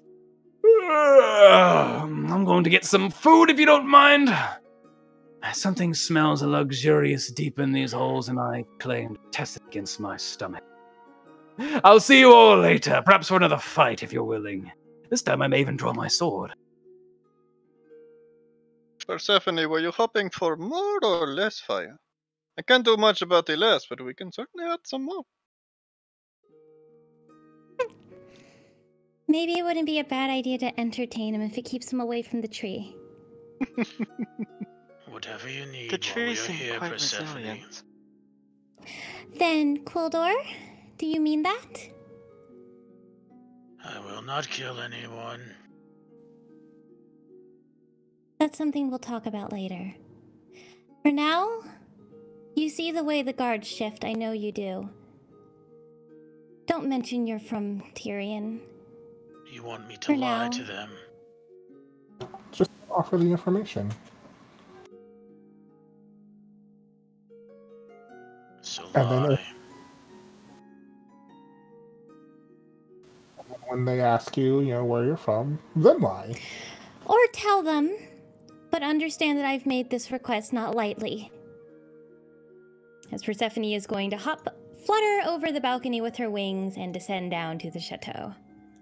As you land upon the ground, you can see a number of these guards have since gathered around Lucerne as he walks on. First, almost like they're reaching out to take a hand on him, then he just turns to look at them, and the hand immediately reels back, as they just seem to accompany where he goes. As from behind, more guards start to make and file out, as you'll see, the moment you flutter off the edge, you see Theron finally make it inside.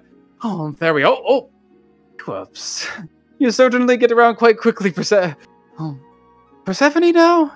You seem to really want to be called Persephone. As I turn around, I do. It's sticks? It's who I've come to know myself as.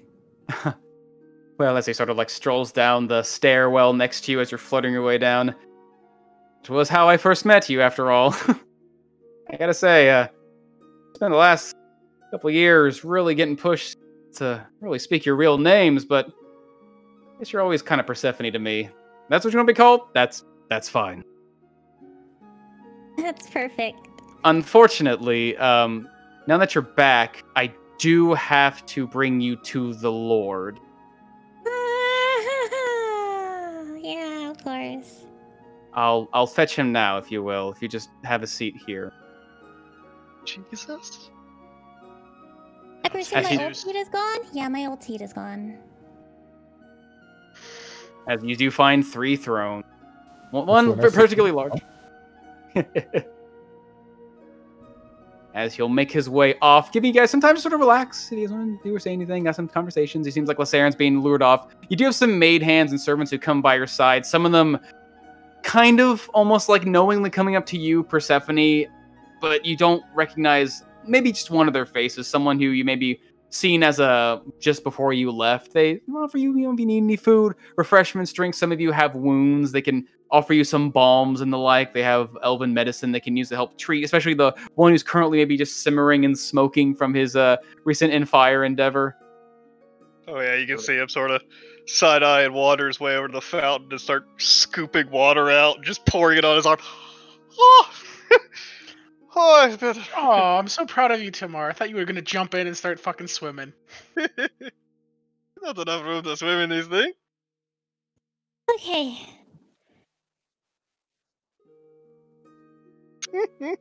Alright, so Theron is going to get Father, and maybe Rael, and maybe the whole council. So we're going to meet the most important people of all of Illyria today, I guess.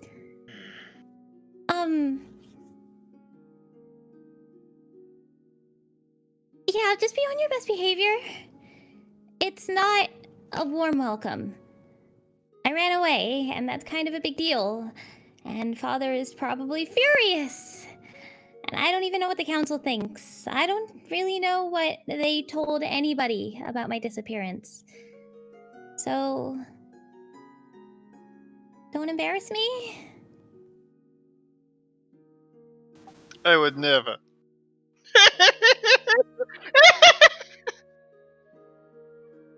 Good luck, Persephone. As I say, Persephone just starts nervously twisting her bracelet, remembering who she's with. Is it true that in Illyrian nobility you do not speak unless spoken to? Depends on the noble. Your father.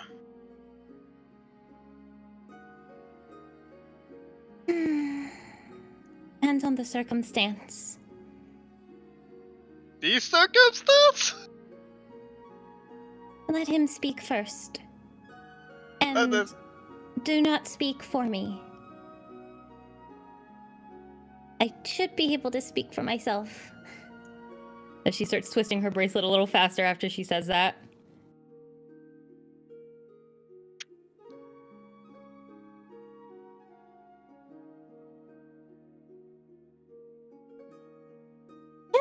Trying to hold sand in your hand.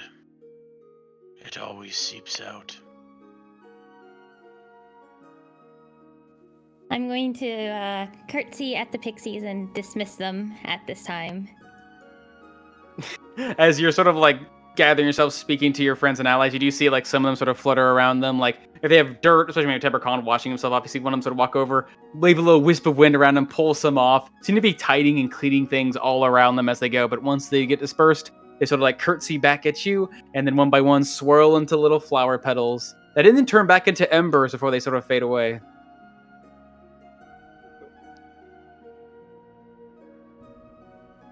So Right, there's he a has- Saren. There's a second one, and she likes to hide. I'm going to try to find her. Luna, perhaps you should not sit in his throne. Within the chateau? Yeah, I am. Well, It's a I can big pace place. I know it's a big place, but I'm nervous as shit, so I'm just gonna go pace around and cast. Oh god, which one is the Fae looking one? Evil and Yes, that one. good. Just gonna cast this and pace around the place. yeah, so get off the throne if we're not embarrassing Persephone today. Please, we are going to be in the presence of the High Lord of Inolin. We have to be respectful. I know we're very comfortable with Mayor Autumnwood and Oakwell, but it's very different here. What about these seats? Are these specific to the council? Those are the councils. Are I will they? just They're basically, if you're having a meeting here, you sit in those chairs. Otherwise, if you're like a scribe, you'll sit like over here. Or like otherwise, if you're having a meeting with the royalty, you'll sit at these tables. I'll consider that this is technically a meeting. We are meeting nobility after all, so yes, those seats should be fine. I didn't think I And if need they're the not, other you'll be doing escorted. no song? No stealing, you said? Song? I know I didn't bring the elephant, so... God, I can't hear you. Keep You putting up cut the out very at last the half end. of your word. At the No very song? last word, the thing No I song? need. Song? No, maybe not yet. Not yet. It's a joke. I know. Do you? Because I cannot emphasize enough how big of a deal this is. I really Persephone, can't. everyone come around if we have time before they get here, just in case. So I'm gonna start preparing my ritual to connect our minds. Okay, I don't know. sure. Time off. If you try, you'll find you'll have time, whether you realize it now or not. It's a big place. Telepathic bond us, just in case we need to talk while we're talking to them. Talk while talking. Make sure you guys don't get your thoughts crossed and you accidentally say what you're thinking and think what you meant to say. God, Persephone's dad is so fucking hot. Oh, look at these eyes. I mean, at least she said that, not that I'm gonna fuck your dad. Fuck your dad for. I don't need a stepmom. Thank you very much. As you're walking around Persephone, there is every once in a while like a blip, like a soft feeling of maybe like fey life around you, but you notice that like it would look like maybe like fireflies or some normal native insect that may have made it in here flying around. Nothing too conspicuous. It does seem like with this magic tapped into here, you do feel like just soft sparks of fey life residing here and there. They're not prominent. You didn't really get a chance to sense Lucerne, but you felt the presence of powerful fey.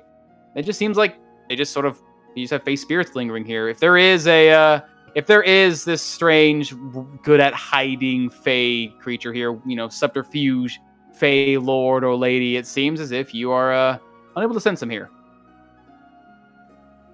Okay. Mm-hmm. I thought you caught me off guard. I was like, you haven't used a spell slot for that. You just use it. But after about 10 minutes, the magic would take hold. Some of the servants would sort of disperse themselves before eventually you realize some of them are starting to stand and line themselves along some of the... short rest? 10 minutes. Okay. Wait, no, short rest or 15. That's all right, though. And you got cleaned up by some pixies. So you're not completely bloodied or burned. As after about 10 minutes or so, you do notice some servants begin to line up along the chairs, sort of realizing possibly someone's coming. As you will see walking down from a different direction he left from, you'll see your friend Theron stepping forward with a line of more servants and guards around him, walking down the pathway. As he'll get to you, you'll see his eyes meet yours, Persephone, and he sort of softly smiles. Presenting the Lord of Inulin. As he'll step aside, and you'll see a male standing with long flowing hair, pointed ears, his hair of sort of a soft, like chestnut color, skin slightly touched by the sun, long since having seen it since his days in childhood. As you'll see a young half-elf stepping beside him with a smile on his face, eyes kind of like turning up and around, trying to see past him until he steps aside. As you see your brother Rael for the first time in well over a year in person. As he looks to you, his eyes immediately go wide, a look of disbelief on his face before kind of a soft smile spreads across, and he just immediately makes his way toward you.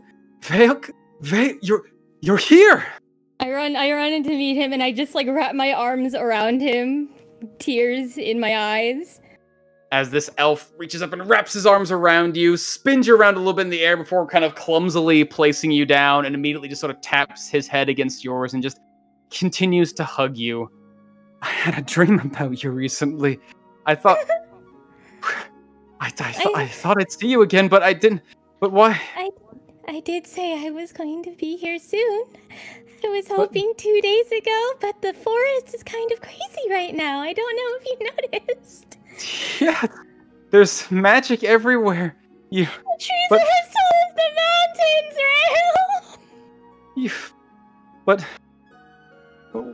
Rael! Why? As he sort of like smiles and pulls away, and immediately you see his face sort of soften and become a bit somber. Vael, why are you? And then immediately as he begins to speak, you can hear louder footsteps from behind. And the presiding lord and lady of Inulin as well will be joining us, as following behind another chestnut-haired woman, another half-elf, just maybe I'd say 4 or so inches taller than Persephone, pristine and beautiful, her skin as soft and as pale as moonlight, but her eyes are dark like the night itself, and she smiles at you all with a gentle warmth that you all find familiar with your time with Persephone.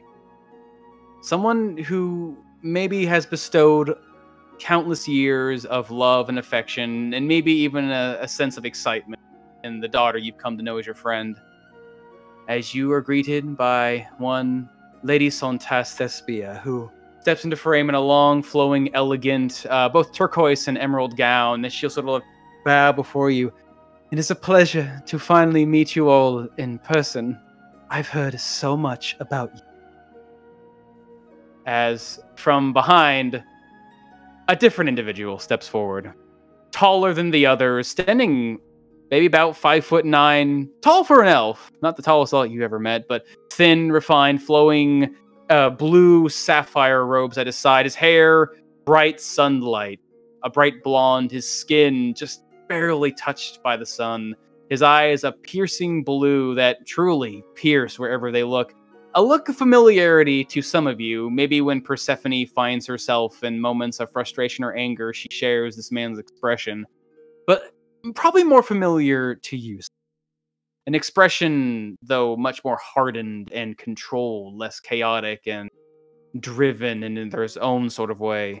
A pair of eyes you have not seen in quite some time now reside and stare back at you from the Lord of Inulin and the father of Persephone, Lord Kelon.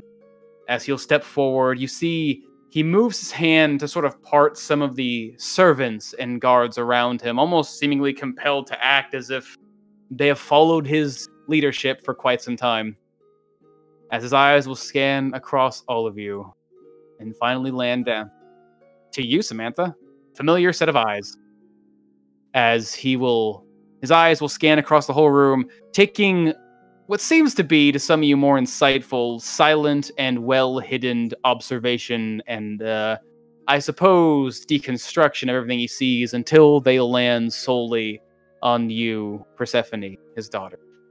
And immediately I let go of Raoul and I straighten my posture and my hands just fold neatly in front of myself, almost like a well-raised, noble lady. Father? Come. Have a seat.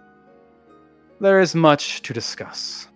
As the servants will pull aside chairs, ushering you all to sit and join the royal family of Inulin for what should be quite a challenging and possibly, for Persephone's sake, shaking conversation. The young lady of Inulin has finally returned home and faced both the loved ones and, in this case, feared ones of her family, her past coming to face her now. Surrounded by a strange storm of chaotic fae magic that slowly seems to be encircling, encapsulating, and taking away something from this forest and land. Where this conversation will go, where this meeting will take them, how will Persephone handle these changes and revelations, we want to find out on the next episode of Song of Rapture. Oof.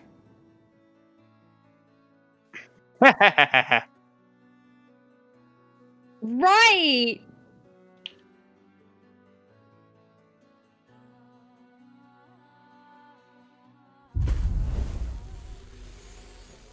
Yeah, we got a late start, so I can't push a little forward, so we're going to stick right where we are. It's gonna be a long conversation!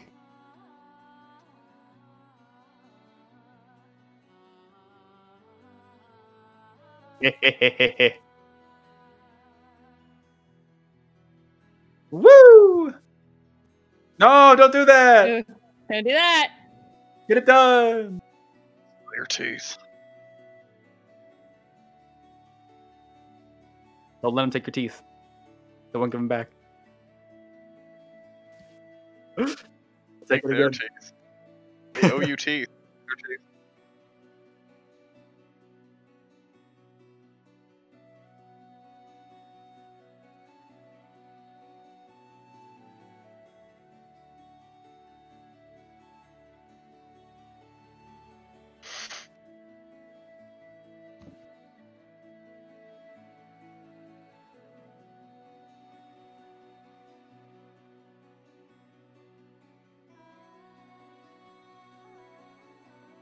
Abrupt arrival.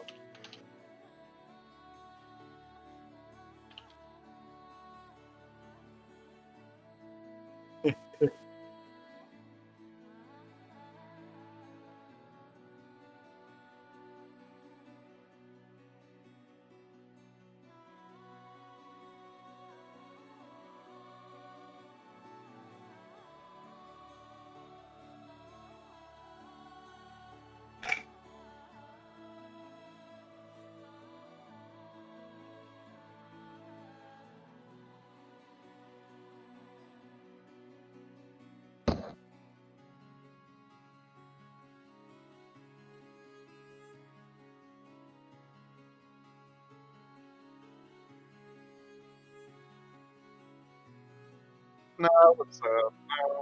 I'll say Sure, it's not gonna be fiery. Sure, it's not gonna be fiery.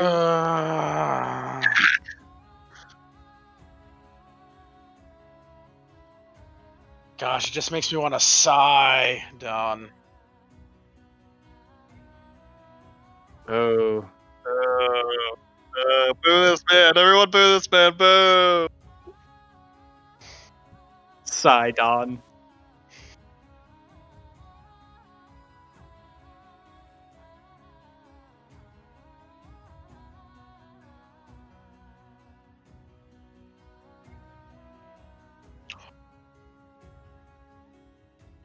Oh yeah. Mm-hmm. We go down. Get ready for the water temple level, baby. Yeah. I want to swim. I want to swim.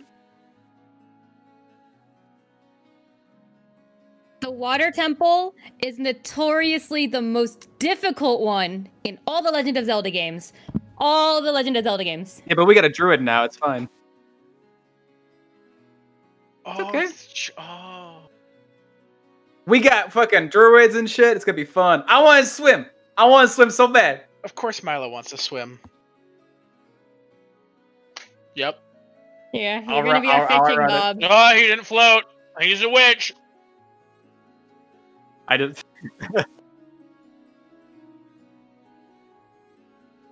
As long as I keep walking, I won't sink.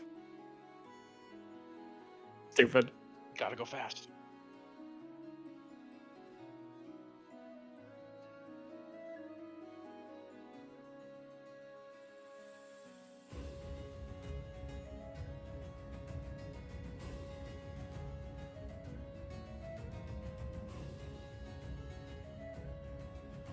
Maybe not that. Please don't do that. Please don't kill my dad.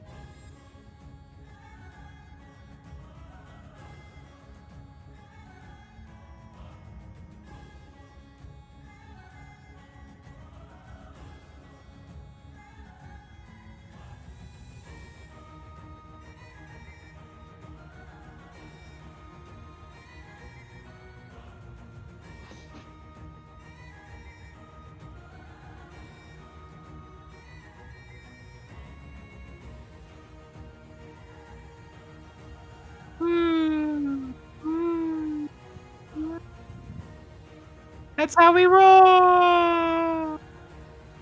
Woo. I want to say it. Bah. By Roll20 Spotlight. That's how we roll. This is how we roll. You're right. Yeah, I made you guys the are damn messing up the overlay brand too, of your own and if I almost sponsor. fucked it up. This Guys, we roll is hell. This rolling Howie. This roll. Roll this. Every dollar you donate goes to the Due to unfortunate Alzheimer's circumstances, we Foundation lose our for sponsorship. research. I wonder why. This roll So hell. right there, this is how we roll. Thank you, Roll20. They got new dynamic lighting. This roll and Hyman. Congratulations. Wow.